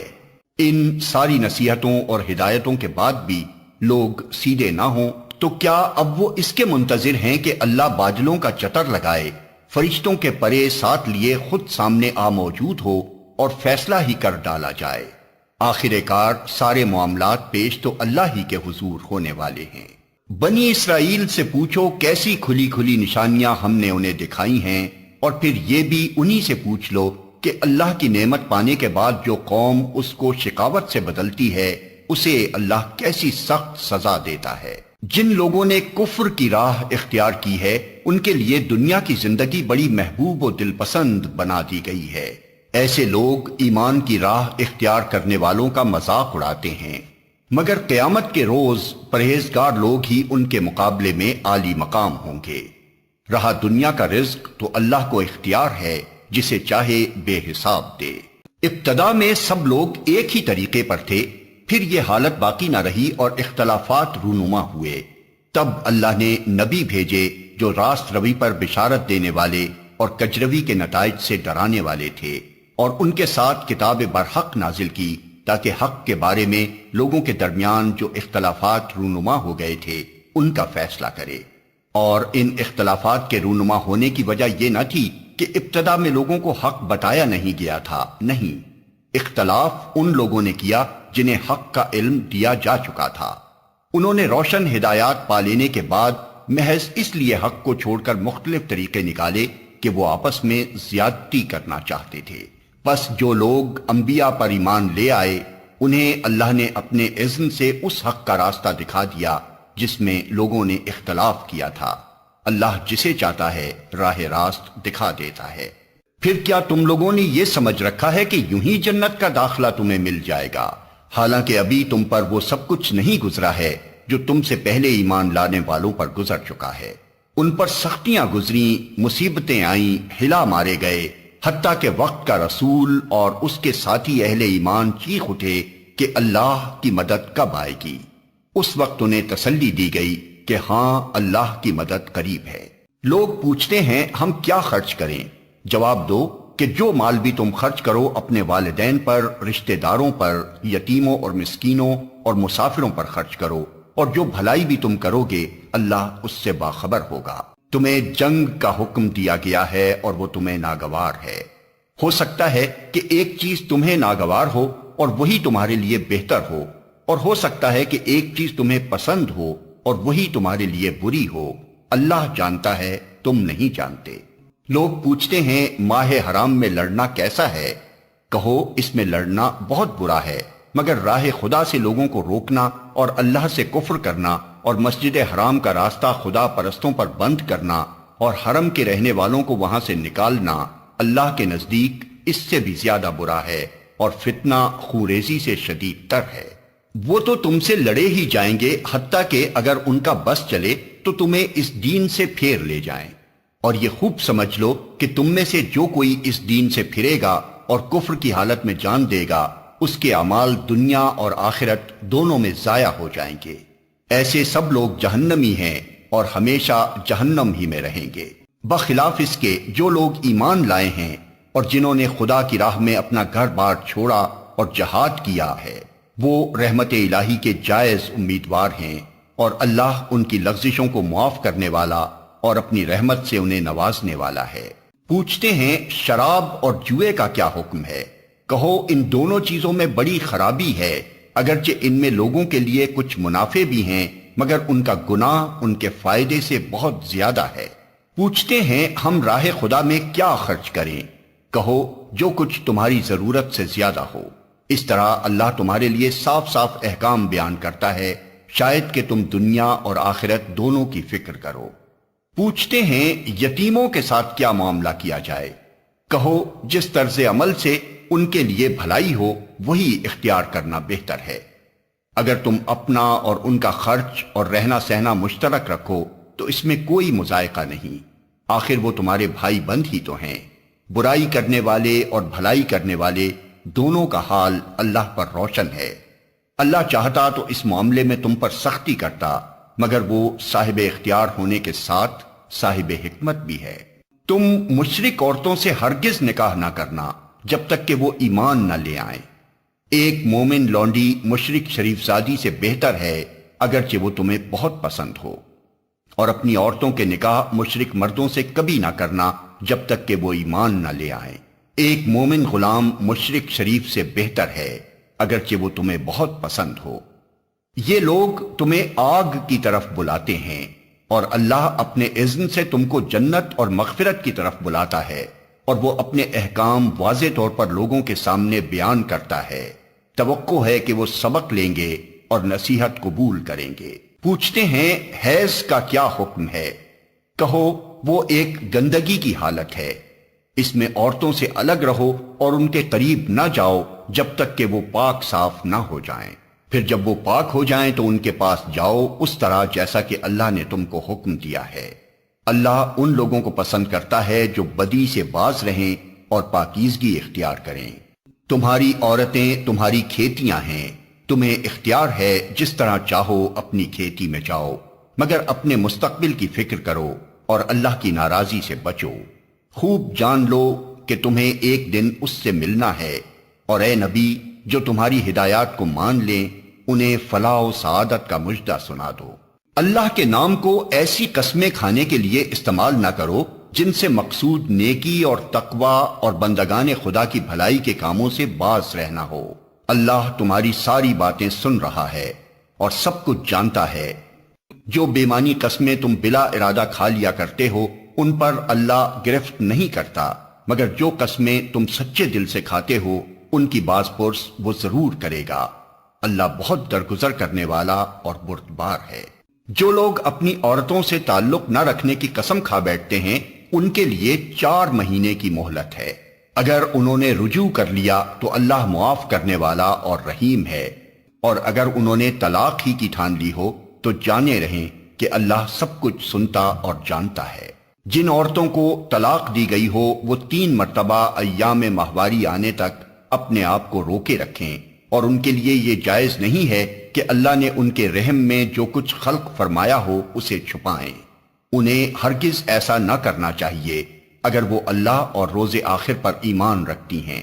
ان کے شوہر تعلقات درست کر لینے پر آمادہ ہوں تو وہ اس عدت کے دوران میں انہیں پھر اپنی زوجیت میں واپس لے لینے کے حقدار ہیں۔ عورتوں کے لیے بھی معروف طریقے پر ویسے ہی حقوق ہیں جیسے مردوں کے حقوق ان پر ہیں، البتہ مردوں کو ان پر ایک درجہ حاصل ہے، اور سب پر اللہ غالب اقتدار رکھنے والا اور حکیم و دانا موجود ہے۔ طلاق 2 بار ہے، پھر یا تو سیدھی طرح عورت کو روک لیا جائے یا بھلے طریقے سے اس کو رخصت کر دیا جائے، اور رخصت کرتے ہوئے ایسا کرنا تمہارے لیے جائز نہیں ہے کہ جو کچھ تم انہیں دے چکے ہو اس میں سے کچھ واپس لے لو۔ البتہ یہ صورت مستثنیٰ ہے کہ زوجین کو اللہ کے حدود پر قائم نہ رہ سکنے کا اندیشہ ہو۔ ایسی صورت میں اگر تمہیں یہ خوف ہو کہ وہ دونوں حدود الہی پر قائم نہ رہیں گے تو ان دونوں کے درمیان یہ معاملہ ہو جانے میں مضائقہ نہیں کہ عورت اپنے شوہر کو کچھ معاوضہ دے کر علیحدگی حاصل کر لے۔ یہ اللہ کے مقرر کردہ حدود ہیں، ان سے تجاوز نہ کرو، اور جو لوگ حدود الہی سے تجاوز کریں وہی ظالم ہیں۔ پھر اگر 2 بار طلاق دینے کے بعد شوہر نے عورت کو تیسری بار طلاق دے دی تو وہ عورت پھر اس کے لیے حلال نہ ہوگی، الا یہ کہ اس کا نکاح کسی دوسرے شخص سے ہو اور وہ اسے طلاق دے دے۔ تب اگر پہلا شوہر اور یہ عورت دونوں یہ خیال کریں کہ حدود الہی پر قائم رہیں گے تو ان کے لیے ایک دوسرے کی طرف رجوع کر لینے میں کوئی مضائقہ نہیں۔ یہ اللہ کی مقرر کردہ حدیں ہیں جنہیں وہ ان لوگوں کی ہدایت کے لیے واضح کر رہا ہے جو اس کی حدوں کو توڑنے کا انجام جانتے ہیں۔ اور جب تم عورتوں کو طلاق دے دو اور ان کی عدت پوری ہونے کو آ جائے تو یا بھلے طریقے سے انہیں روک لو یا بھلے طریقے سے رخصت کر دو۔ محض ستانے کی خاطر انہیں نہ روکے رکھنا کہ یہ زیادتی ہوگی، اور جو ایسا کرے گا وہ در حقیقت آپ اپنے ہی اوپر ظلم کرے گا۔ اللہ کی آیات کا کھیل نہ بناؤ، بھول نہ جاؤ کہ اللہ نے کس نعمت عظمیٰ سے تمہیں سرفراز کیا ہے۔ وہ تمہیں نصیحت کرتا ہے کہ جو کتاب اور حکمت اس نے تم پر نازل کی ہے اس کا احترام ملحوظ رکھو۔ اللہ سے ڈرو اور خوب جان لو کہ اللہ کو ہر بات کی خبر ہے۔ جب تم اپنی عورتوں کو طلاق دے چکو اور وہ اپنی عدت پوری کر لیں تو پھر اس میں مانے نہ ہو کہ وہ اپنے زیر تجویز شوہروں سے نکاح کر لیں جبکہ وہ معروف طریقے سے باہم مناکحت پر راضی ہوں۔ تمہیں نصیحت کی جاتی ہے کہ ایسی حرکت ہرگز نہ کرنا اگر تم اللہ اور روز آخر پر ایمان لانے والے ہو۔ تمہارے لیے شائستہ اور پاکیزہ طریقہ یہی ہے کہ اس سے باز رہو، اللہ جانتا ہے تم نہیں جانتے۔ جو باپ چاہتے ہوں کہ ان کی اولاد پوری مدت رضاعت تک دودھ پیے تو مائیں اپنے بچوں کو کامل 2 سال دودھ پلائیں۔ اس صورت میں بچے کے باپ کو معروف طریقے سے انہیں کھانا کپڑا دینا ہوگا، مگر کسی پر اس کی وسعت سے بڑھ کر بار نہ ڈالنا چاہیے۔ نہ تو ماں کو اس وجہ سے تکلیف میں ڈالا جائے کہ بچہ اس کا ہے، اور نہ باپ ہی کو اس وجہ سے تنگ کیا جائے کہ بچہ اس کا ہے۔ دودھ پلانے والی کا یہ حق جیسا بچے کے باپ پر ہے ویسا ہی اس کے وارث پر بھی ہے۔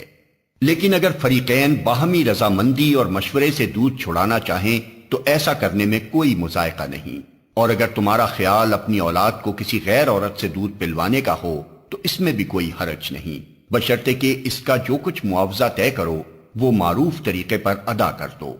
اللہ سے ڈرو اور جان رکھو کہ جو کچھ تم کرتے ہو سب اللہ کی نظر میں ہے۔ تم میں سے جو لوگ مر جائیں ان کے پیچھے اگر ان کی بیویاں زندہ ہوں تو وہ اپنے آپ کو 4 مہینے 10 دن روکے رکھیں، پھر جب ان کی عدت پوری ہو جائے تو انہیں اختیار ہے اپنی ذات کے معاملے میں معروف طریقے سے جو چاہیں کریں، تم پر اس کی کوئی ذمہ داری نہیں ہے۔ اللہ تم سب کے اعمال سے باخبر ہے۔ زمانہ عدت میں خاتم ان بیوہ عورتوں کے ساتھ منگنی کا ارادہ اشارے کنائے میں ظاہر کر دو، خواہ دل میں چھپائے رکھو، دونوں صورتوں میں کوئی مذائقہ نہیں۔ اللہ جانتا ہے کہ ان کا خیال تو تمہارے دل میں آئے گا ہی، مگر دیکھو خفیہ عہد و پیمان نہ کرنا۔ اگر کوئی بات کرنی ہے تو معروف طریقے سے کرو، اور عقد نکاح باندھنے کا فیصلہ اس وقت تک نہ کرو جب تک کہ عدت پوری نہ ہو جائے۔ خوب سمجھ لو کہ اللہ تمہارے دلوں کا حال تک جانتا ہے، لہٰذا اس سے ڈرو، اور یہ بھی جان لو کہ اللہ بردبار ہے، چھوٹی چھوٹی باتوں سے درگزر فرماتا ہے۔ تم پر کچھ گناہ نہیں اگر اپنی عورتوں کو طلاق دے دو قبل اس کے کہ ہاتھ لگانے کی نوبت آئے یا مہر مقرر ہو۔ اس صورت میں انہیں کچھ نہ کچھ دینا ضرور چاہیے۔ خوشحال آدمی اپنی مقدرت کے مطابق اور غریب اپنی مقدرت کے مطابق معروف طریقے سے دے، یہ حق ہے نیک آدمیوں پر۔ اور اگر تم نے ہاتھ لگانے سے پہلے طلاق دی ہو لیکن مہر مقرر کیا جا چکا ہو تو اس صورت میں نصف مہر دینا ہوگا۔ یہ اور بات ہے کہ عورت نرمی برتے اور مہر نہ لے، یا وہ مرد جس کے اختیار میں عقد نکاح ہے نرمی سے کام لے اور پورا مہر دے دے۔ اور تم یعنی مرد نرمی سے کام لو تو یہ تقوی سے زیادہ مناسبت رکھتا ہے۔ آپس کے معاملات میں فیاضی کو نہ بھولو، تمہارے اعمال کو اللہ دیکھ رہا ہے۔ اپنی نمازوں کی نگہداشت رکھو، خصوصاً ایسی نماز کی جو محاسن صلاۃ کی جامع ہو۔ اللہ کے آگے اس طرح کھڑے ہو جیسے فرما بردار غلام کھڑے ہوتے ہیں۔ بد امنی کی حالت ہو تو خواہ پیدل ہو خواہ سوار، جس طرح ممکن ہو نماز پڑھو، اور جب امن میسر آ جائے تو اللہ کو اس طریقے سے یاد کرو جو اس نے تمہیں سکھا دیا ہے جس سے تم پہلے ناواقف تھے۔ تم میں سے جو لوگ وفات پائیں اور پیچھے بیویاں چھوڑ رہے ہوں ان کو چاہیے کہ اپنی بیویوں کے حق میں یہ وصیت کر جائیں کہ 1 سال تک ان کو نان و نفقہ دیا جائے اور وہ گھر سے نہ نکالی جائیں۔ پھر اگر وہ خود نکل جائیں تو اپنی ذات کے معاملے میں معروف طریقے سے وہ جو کچھ بھی کریں اس کی کوئی ذمہ داری تم پر نہیں ہے۔ اللہ سب پر غالب اقتدار رکھنے والا اور حکیم و دانا ہے۔ اسی طرح جن عورتوں کو طلاق دی گئی ہو انہیں بھی مناسب طور پر کچھ نہ کچھ دے کر رخصت کیا جائے، یہ حق ہے متقی لوگوں پر۔ اس طرح اللہ اپنے احکام تمہیں صاف صاف بتاتا ہے۔ امید ہے کہ تم سمجھ بوجھ کر کام کرو گے۔ تم نے ان لوگوں کے حال پر بھی کچھ غور کیا جو موت کے ڈر سے اپنے گھر بار چھوڑ کر نکلے تھے اور ہزاروں کی تعداد میں تھے۔ اللہ نے ان سے فرمایا مر جاؤ، پھر اس نے ان کو دوبارہ زندگی بخشی۔ حقیقت یہ ہے کہ اللہ انسان پر بڑا فضل فرمانے والا ہے، مگر اکثر لوگ شکر ادا نہیں کرتے۔ مسلمانوں اللہ کی راہ میں جنگ کرو اور خوب جان لو کہ اللہ سننے والا اور جاننے والا ہے۔ تم میں کون ہے جو اللہ کو قرض حسن دے تاکہ اللہ اسے کئی گنا بڑھا چڑھا کر واپس کرے؟ گھٹانا بھی اللہ کے اختیار میں ہے اور بڑھانا بھی، اور اسی کی طرف تمہیں پلٹ کر جانا ہے۔ پھر تم نے اس معاملے پر بھی غور کیا جو موسیٰ کے بعد سرداران بنی اسرائیل کو پیش آیا تھا۔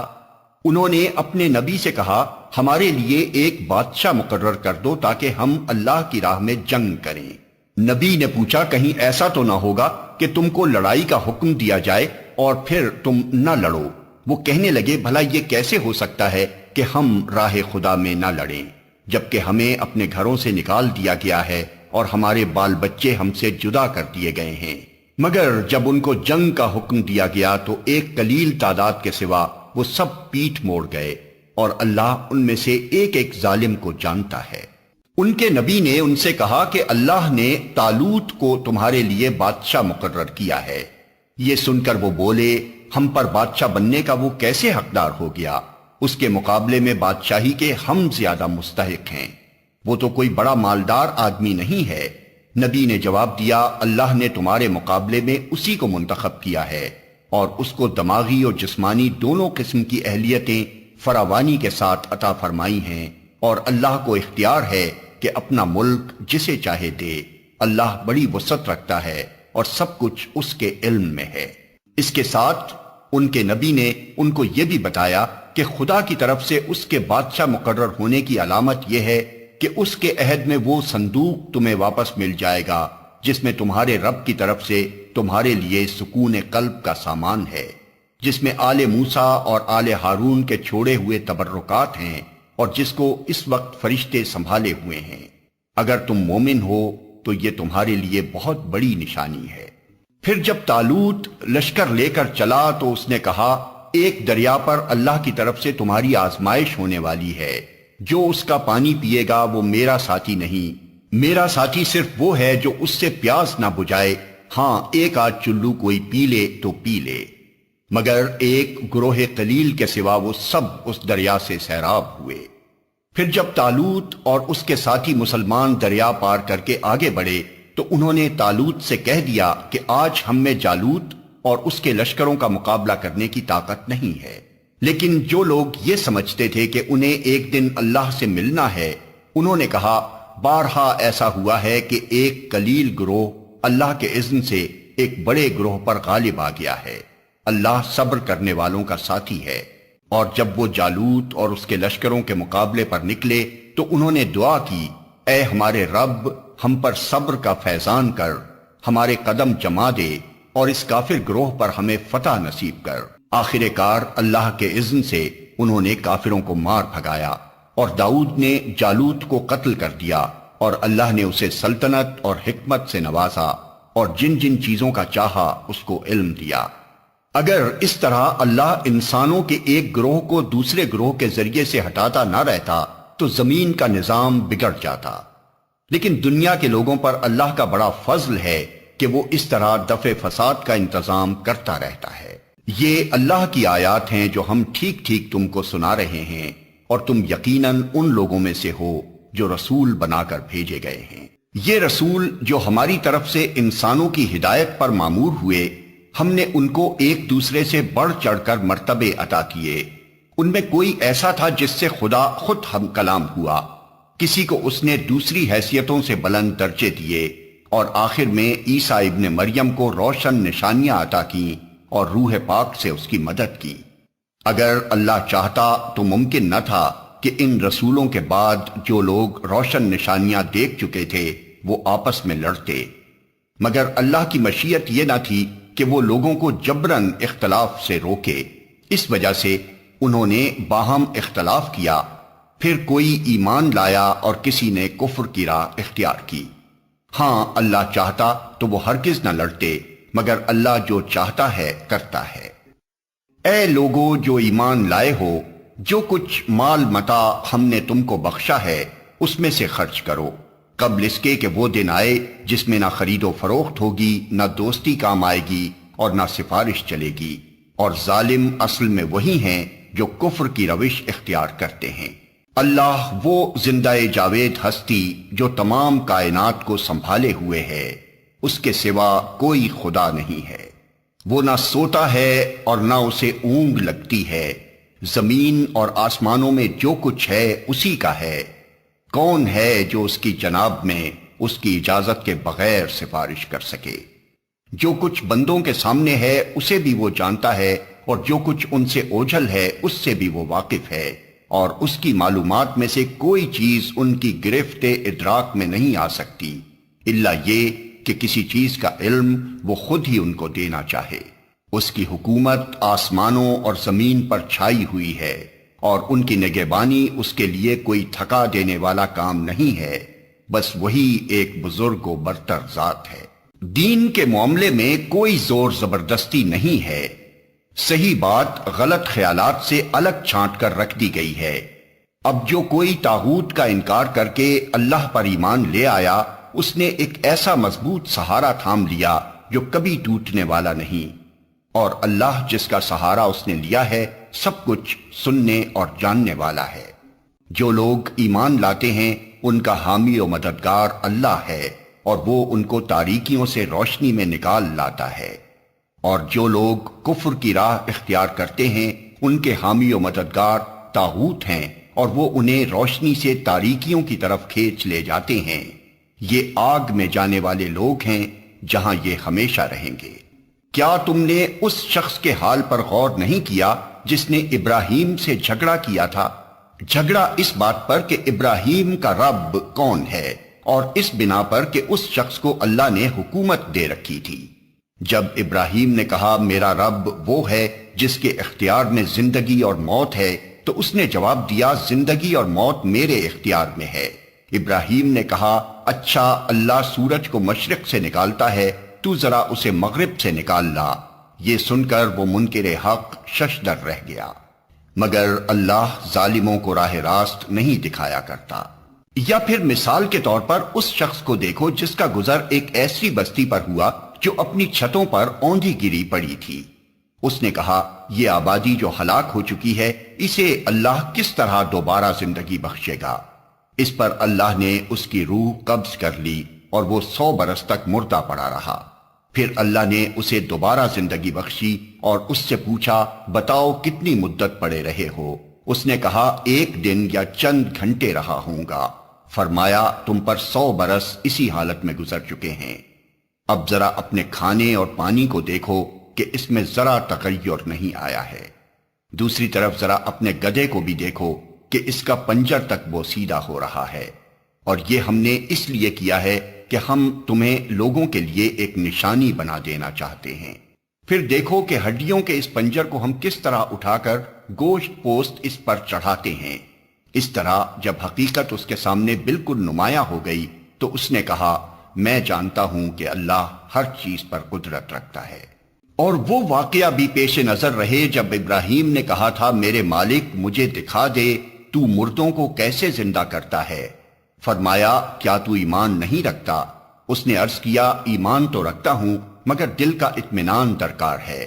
فرمایا اچھا تو 4 پرندے لے اور ان کو اپنے سے مانوس کر لے، پھر ان کا ایک ایک جز ایک ایک پہاڑ پر رکھ دے، پھر ان کو پکار، وہ تیرے پاس دوڑے چلے آئیں گے۔ خوب جان لے کہ اللہ نہایت با اقتدار اور حکیم ہے۔ جو لوگ اپنے مال اللہ کی راہ میں صرف کرتے ہیں ان کے خرچ کی مثال ایسی ہے جیسے ایک دانہ بویا جائے اور اس میں سے 7 بالیں نکلیں اور ہر بال میں 100 دانے ہوں۔ اسی طرح اللہ جس کے عمل کو چاہتا ہے افزونی عطا فرماتا ہے، وہ فراخ دست بھی ہے اور علیم بھی۔ جو لوگ اپنے مال اللہ کی راہ میں خرچ کرتے ہیں اور خرچ کر کے پھر احسان نہیں جتاتے نہ دکھ دیتے ہیں، ان کا اجر ان کے رب کے پاس ہے اور ان کے لیے کسی رنج اور خوف کا موقع نہیں۔ ایک میٹھا بول اور کسی ناگوار بات پر ذرا سی چشم پوشی اس خیرات سے بہتر ہے جس کے پیچھے دکھ ہو۔ اللہ بے نیاز ہے اور بردباری اس کی صفت ہے۔ اے ایمان لانے والو، اپنے صدقات کو احسان جتا کر اور دکھ دے کر اس شخص کی طرح خاک میں نہ ملا دو جو اپنا مال محض لوگوں کے دکھانے کو خرچ کرتا ہے اور نہ اللہ پر ایمان رکھتا ہے نہ آخرت پر۔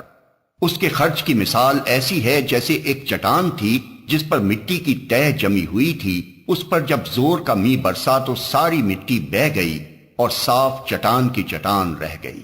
ایسے لوگ اپنے نزدیک خیرات کر کے جو نیکی کماتے ہیں اس سے کچھ بھی ان کے ہاتھ نہیں آتا، اور کافروں کو سیدھی راہ دکھانا اللہ کا دستور نہیں ہے۔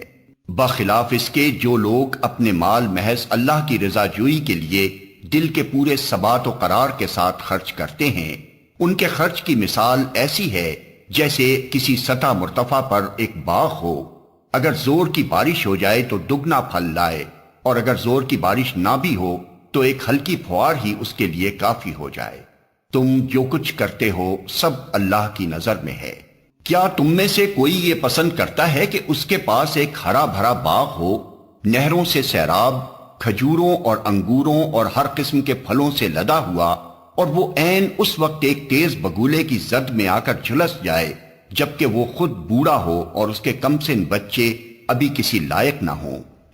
اس طرح اللہ اپنی باتیں تمہارے سامنے بیان کرتا ہے، شاید کہ تم غور و فکر کرو۔ اے لوگو جو ایمان لائے ہو، جو مال تم نے کمائے ہیں اور جو کچھ ہم نے زمین سے تمہارے لیے نکالا ہے، اس میں سے بہتر حصہ راہ خدا میں خرچ کرو۔ ایسا نہ ہو کہ اس کی راہ میں دینے کے لیے بری سے بری چیز چھانٹنے کی کوشش کرنے لگو، حالانکہ وہی چیز اگر کوئی تمہیں دے تو تم ہرگز اسے لینا گوارا نہ کرو گے، الا یہ کہ اس کو قبول کرنے میں تم اغماض برت جاؤ۔ تمہیں جان لینا چاہیے کہ اللہ بے نیاز ہے اور بہترین صفات سے متصف ہے۔ شیطان تمہیں مفلسی سے ڈراتا ہے اور شرمناک طرز عمل اختیار کرنے کی ترغیب دیتا ہے، مگر اللہ تمہیں اپنی بخشش اور فضل کی امید دلاتا ہے۔ اللہ بڑا فراخ دست اور دانا ہے، جس کو چاہتا ہے حکمت عطا کرتا ہے، اور جس کو حکمت ملی اسے حقیقت میں بڑی دولت مل گئی۔ ان باتوں سے صرف وہی لوگ سبق لیتے ہیں جو دانش مند ہیں۔ تم نے جو کچھ بھی خرچ کیا ہو اور جو نذر بھی مانی ہو، اللہ کو اس کا علم ہے، اور ظالموں کا کوئی مددگار نہیں۔ اگر اپنے صدقات علانیہ دو تو یہ بھی اچھا ہے، لیکن اگر چھپا کر حاجت مندوں کو دو تو یہ تمہارے حق میں زیادہ بہتر ہے۔ تمہاری بہت سی برائیاں اس طرز عمل سے محو ہو جاتی ہیں، اور جو کچھ تم کرتے ہو اللہ کو بہرحال اس کی خبر ہے۔ لوگوں کو ہدایت بخش دینے کی ذمہ داری تم پر نہیں ہے، ہدایت تو اللہ ہی جسے چاہتا ہے بخشتا ہے، اور خیرات میں جو مال تم خرچ کرتے ہو وہ تمہارے اپنے لیے بھلا ہے۔ آخر تم اسی لیے تو خرچ کرتے ہو کہ اللہ کی رضا حاصل ہو، تو جو کچھ مال تم خیرات میں خرچ کرو گے اس کا پورا پورا اجر تمہیں دیا جائے گا، اور تمہاری حق تلفی ہرگز نہ ہوگی۔ خاص طور پر مدد کے مستحق وہ تنگ دست لوگ ہیں جو اللہ کے کام میں ایسے گھر گئے ہیں کہ اپنی ذاتی کسب معاش کے لیے زمین میں کوئی دوڑ دھوپ نہیں کر سکتے۔ ان کی خودداری دیکھ کر ناواقف آدمی گمان کرتا ہے کہ یہ خوشحال ہیں۔ تم ان کے چہروں سے ان کی اندرونی حالت پہچان سکتے ہو، مگر وہ ایسے لوگ نہیں ہیں کہ لوگوں کے پیچھے پڑ کر کچھ مانگیں۔ ان کی اعانت میں جو کچھ مال تم خرچ کرو گے وہ اللہ سے پوشیدہ نہ رہے گا۔ جو لوگ اپنے مال شب و روز کھلے اور چھپے خرچ کرتے ہیں ان کا اجر ان کے رب کے پاس ہے، اور ان کے لیے کسی خوف اور رنج کا مقام نہیں۔ مگر جو لوگ سود کھاتے ہیں ان کا حال اس شخص کا سا ہوتا ہے جسے شیطان نے چھو کر باولا کر دیا ہو، اور اس حالت میں ان کے مبتلا ہونے کی وجہ یہ ہے کہ وہ کہتے ہیں تجارت بھی تو آخر سود ہی جیسی چیز ہے، حالانکہ اللہ نے تجارت کو حلال کیا ہے اور سود کو حرام۔ لہٰذا جس شخص کو اس کے رب کی طرف سے یہ نصیحت پہنچے اور آئندہ کے لیے وہ سود خواری سے باز آ جائے تو جو کچھ وہ پہلے کھا چکا سو کھا چکا، اس کا معاملہ اللہ کے حوالے ہے، اور جو اس حکم کے بعد پھر اسی حرکت کا اعادہ کرے وہ جہنمی ہے جہاں وہ ہمیشہ رہے گا۔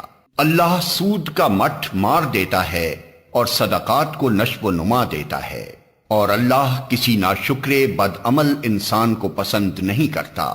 ہاں، جو لوگ ایمان لے آئیں اور نیک عمل کریں اور نماز قائم کریں اور زکوٰۃ دیں، ان کا اجر بے شک ان کے رب کے پاس ہے، اور ان کے لیے کسی خوف اور رنج کا موقع نہیں۔ اے لوگو جو ایمان لائے ہو، خدا سے ڈرو، اور جو کچھ تمہارا سود لوگوں پر باقی رہ گیا ہے اسے چھوڑ دو اگر واقعی تم ایمان لائے ہو۔ لیکن اگر تم نے ایسا نہ کیا تو آگاہ ہو جاؤ کہ اللہ اور اس کے رسول کی طرف سے تمہارے خلاف اعلان جنگ ہے۔ اب بھی توبہ کر لو اور سود چھوڑ دو تو اپنا اصل سرمایہ لینے کے تم حقدار ہو۔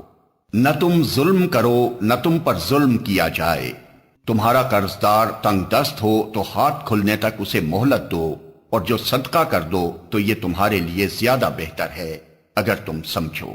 اس دن کی رسوائی و مصیبت سے بچو جبکہ تم اللہ کی طرف واپس ہوگے، وہاں ہر شخص کو اس کی کمائی ہوئی نیکی یا بدی کا پورا پورا بدلہ مل جائے گا، اور کسی پر ظلم ہرگز نہ ہوگا۔ اے لوگو جو ایمان لائے ہو، جب کسی مقرر مدت کے لیے تم آپس میں قرض کا لین دین کرو تو اسے لکھ لیا کرو۔ فریقین کے درمیان انصاف کے ساتھ ایک شخص دستاویز تحریر کرے۔ جسے اللہ نے لکھنے پڑھنے کی قابلیت بخشی ہو اسے لکھنے سے انکار نہ کرنا چاہیے۔ وہ لکھے اور املا وہ شخص کرائے جس پر حق آتا ہے، یعنی قرض لینے والا، اور اسے اللہ اپنے رب سے ڈرنا چاہیے کہ جو معاملہ طے ہوا ہو اس میں کوئی کمی بیشی نہ کرے۔ لیکن اگر قرض لینے والا خود نادان یا ضعیف ہو یا املا نہ کرا سکتا ہو تو اس کا ولی انصاف کے ساتھ املا کرائے، پھر اپنے مردوں میں سے 2 آدمیوں کی اس پر گواہی کرا لو، اور اگر 2 مرد نہ ہوں تو 1 مرد اور 2 عورتیں ہوں، تاکہ ایک بھول جائے تو دوسری اسے یاد دلا دے۔ یہ گواہ ایسے لوگوں میں سے ہونے چاہیے جن کی گواہی تمہارے درمیان مقبول ہو۔ گواہوں کو جب گواہ بننے کے لیے کہا جائے تو انہیں انکار نہ کرنا چاہیے۔ معاملہ خواہ چھوٹا ہو یا بڑا، میعاد کی تعیین کے ساتھ اس کی دستاویز لکھوا لینے میں تساہل نہ کرو۔ اللہ کے نزدیک یہ طریقہ تمہارے لیے زیادہ مبنی بر انصاف ہے۔ اس سے شہادت قائم ہونے میں زیادہ سہولت ہوتی ہے اور تمہارے شکوک و شبہات میں مبتلا ہونے کا امکان کم رہ جاتا ہے۔ ہاں، جو تجارتی لین دین دست بدست تم لوگ آپس میں کرتے ہو اس کو نہ لکھا جائے تو کوئی حرج نہیں، مگر تجارتی معاملے طے کرتے وقت گواہ کر لیا کرو۔ کاتب اور گواہ کو ستایا نہ جائے، ایسا کرو گے تو گناہ کا ارتکاب کرو گے۔ اللہ کے غضب سے بچو، وہ تم کو صحیح طریقے عمل کی تعلیم دیتا ہے اور اسے ہر چیز کا علم ہے۔ اگر تم سفر کی حالت میں ہو اور دستاویز لکھنے کے لیے کوئی کاتب نہ ملے تو رہن بالقبض پر معاملہ کرو۔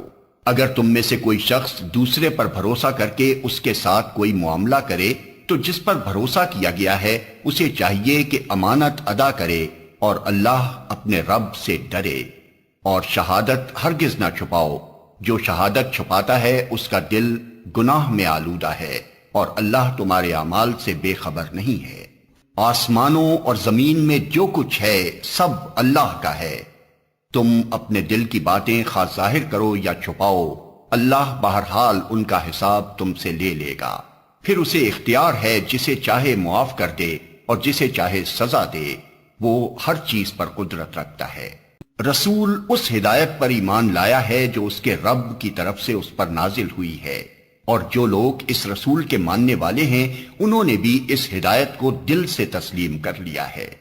یہ سب اللہ اور اس کے فرشتوں اور اس کی کتابوں اور اس کے رسولوں کو مانتے ہیں، اور ان کا قول یہ ہے کہ ہم اللہ کے رسولوں کو ایک دوسرے سے الگ نہیں کرتے۔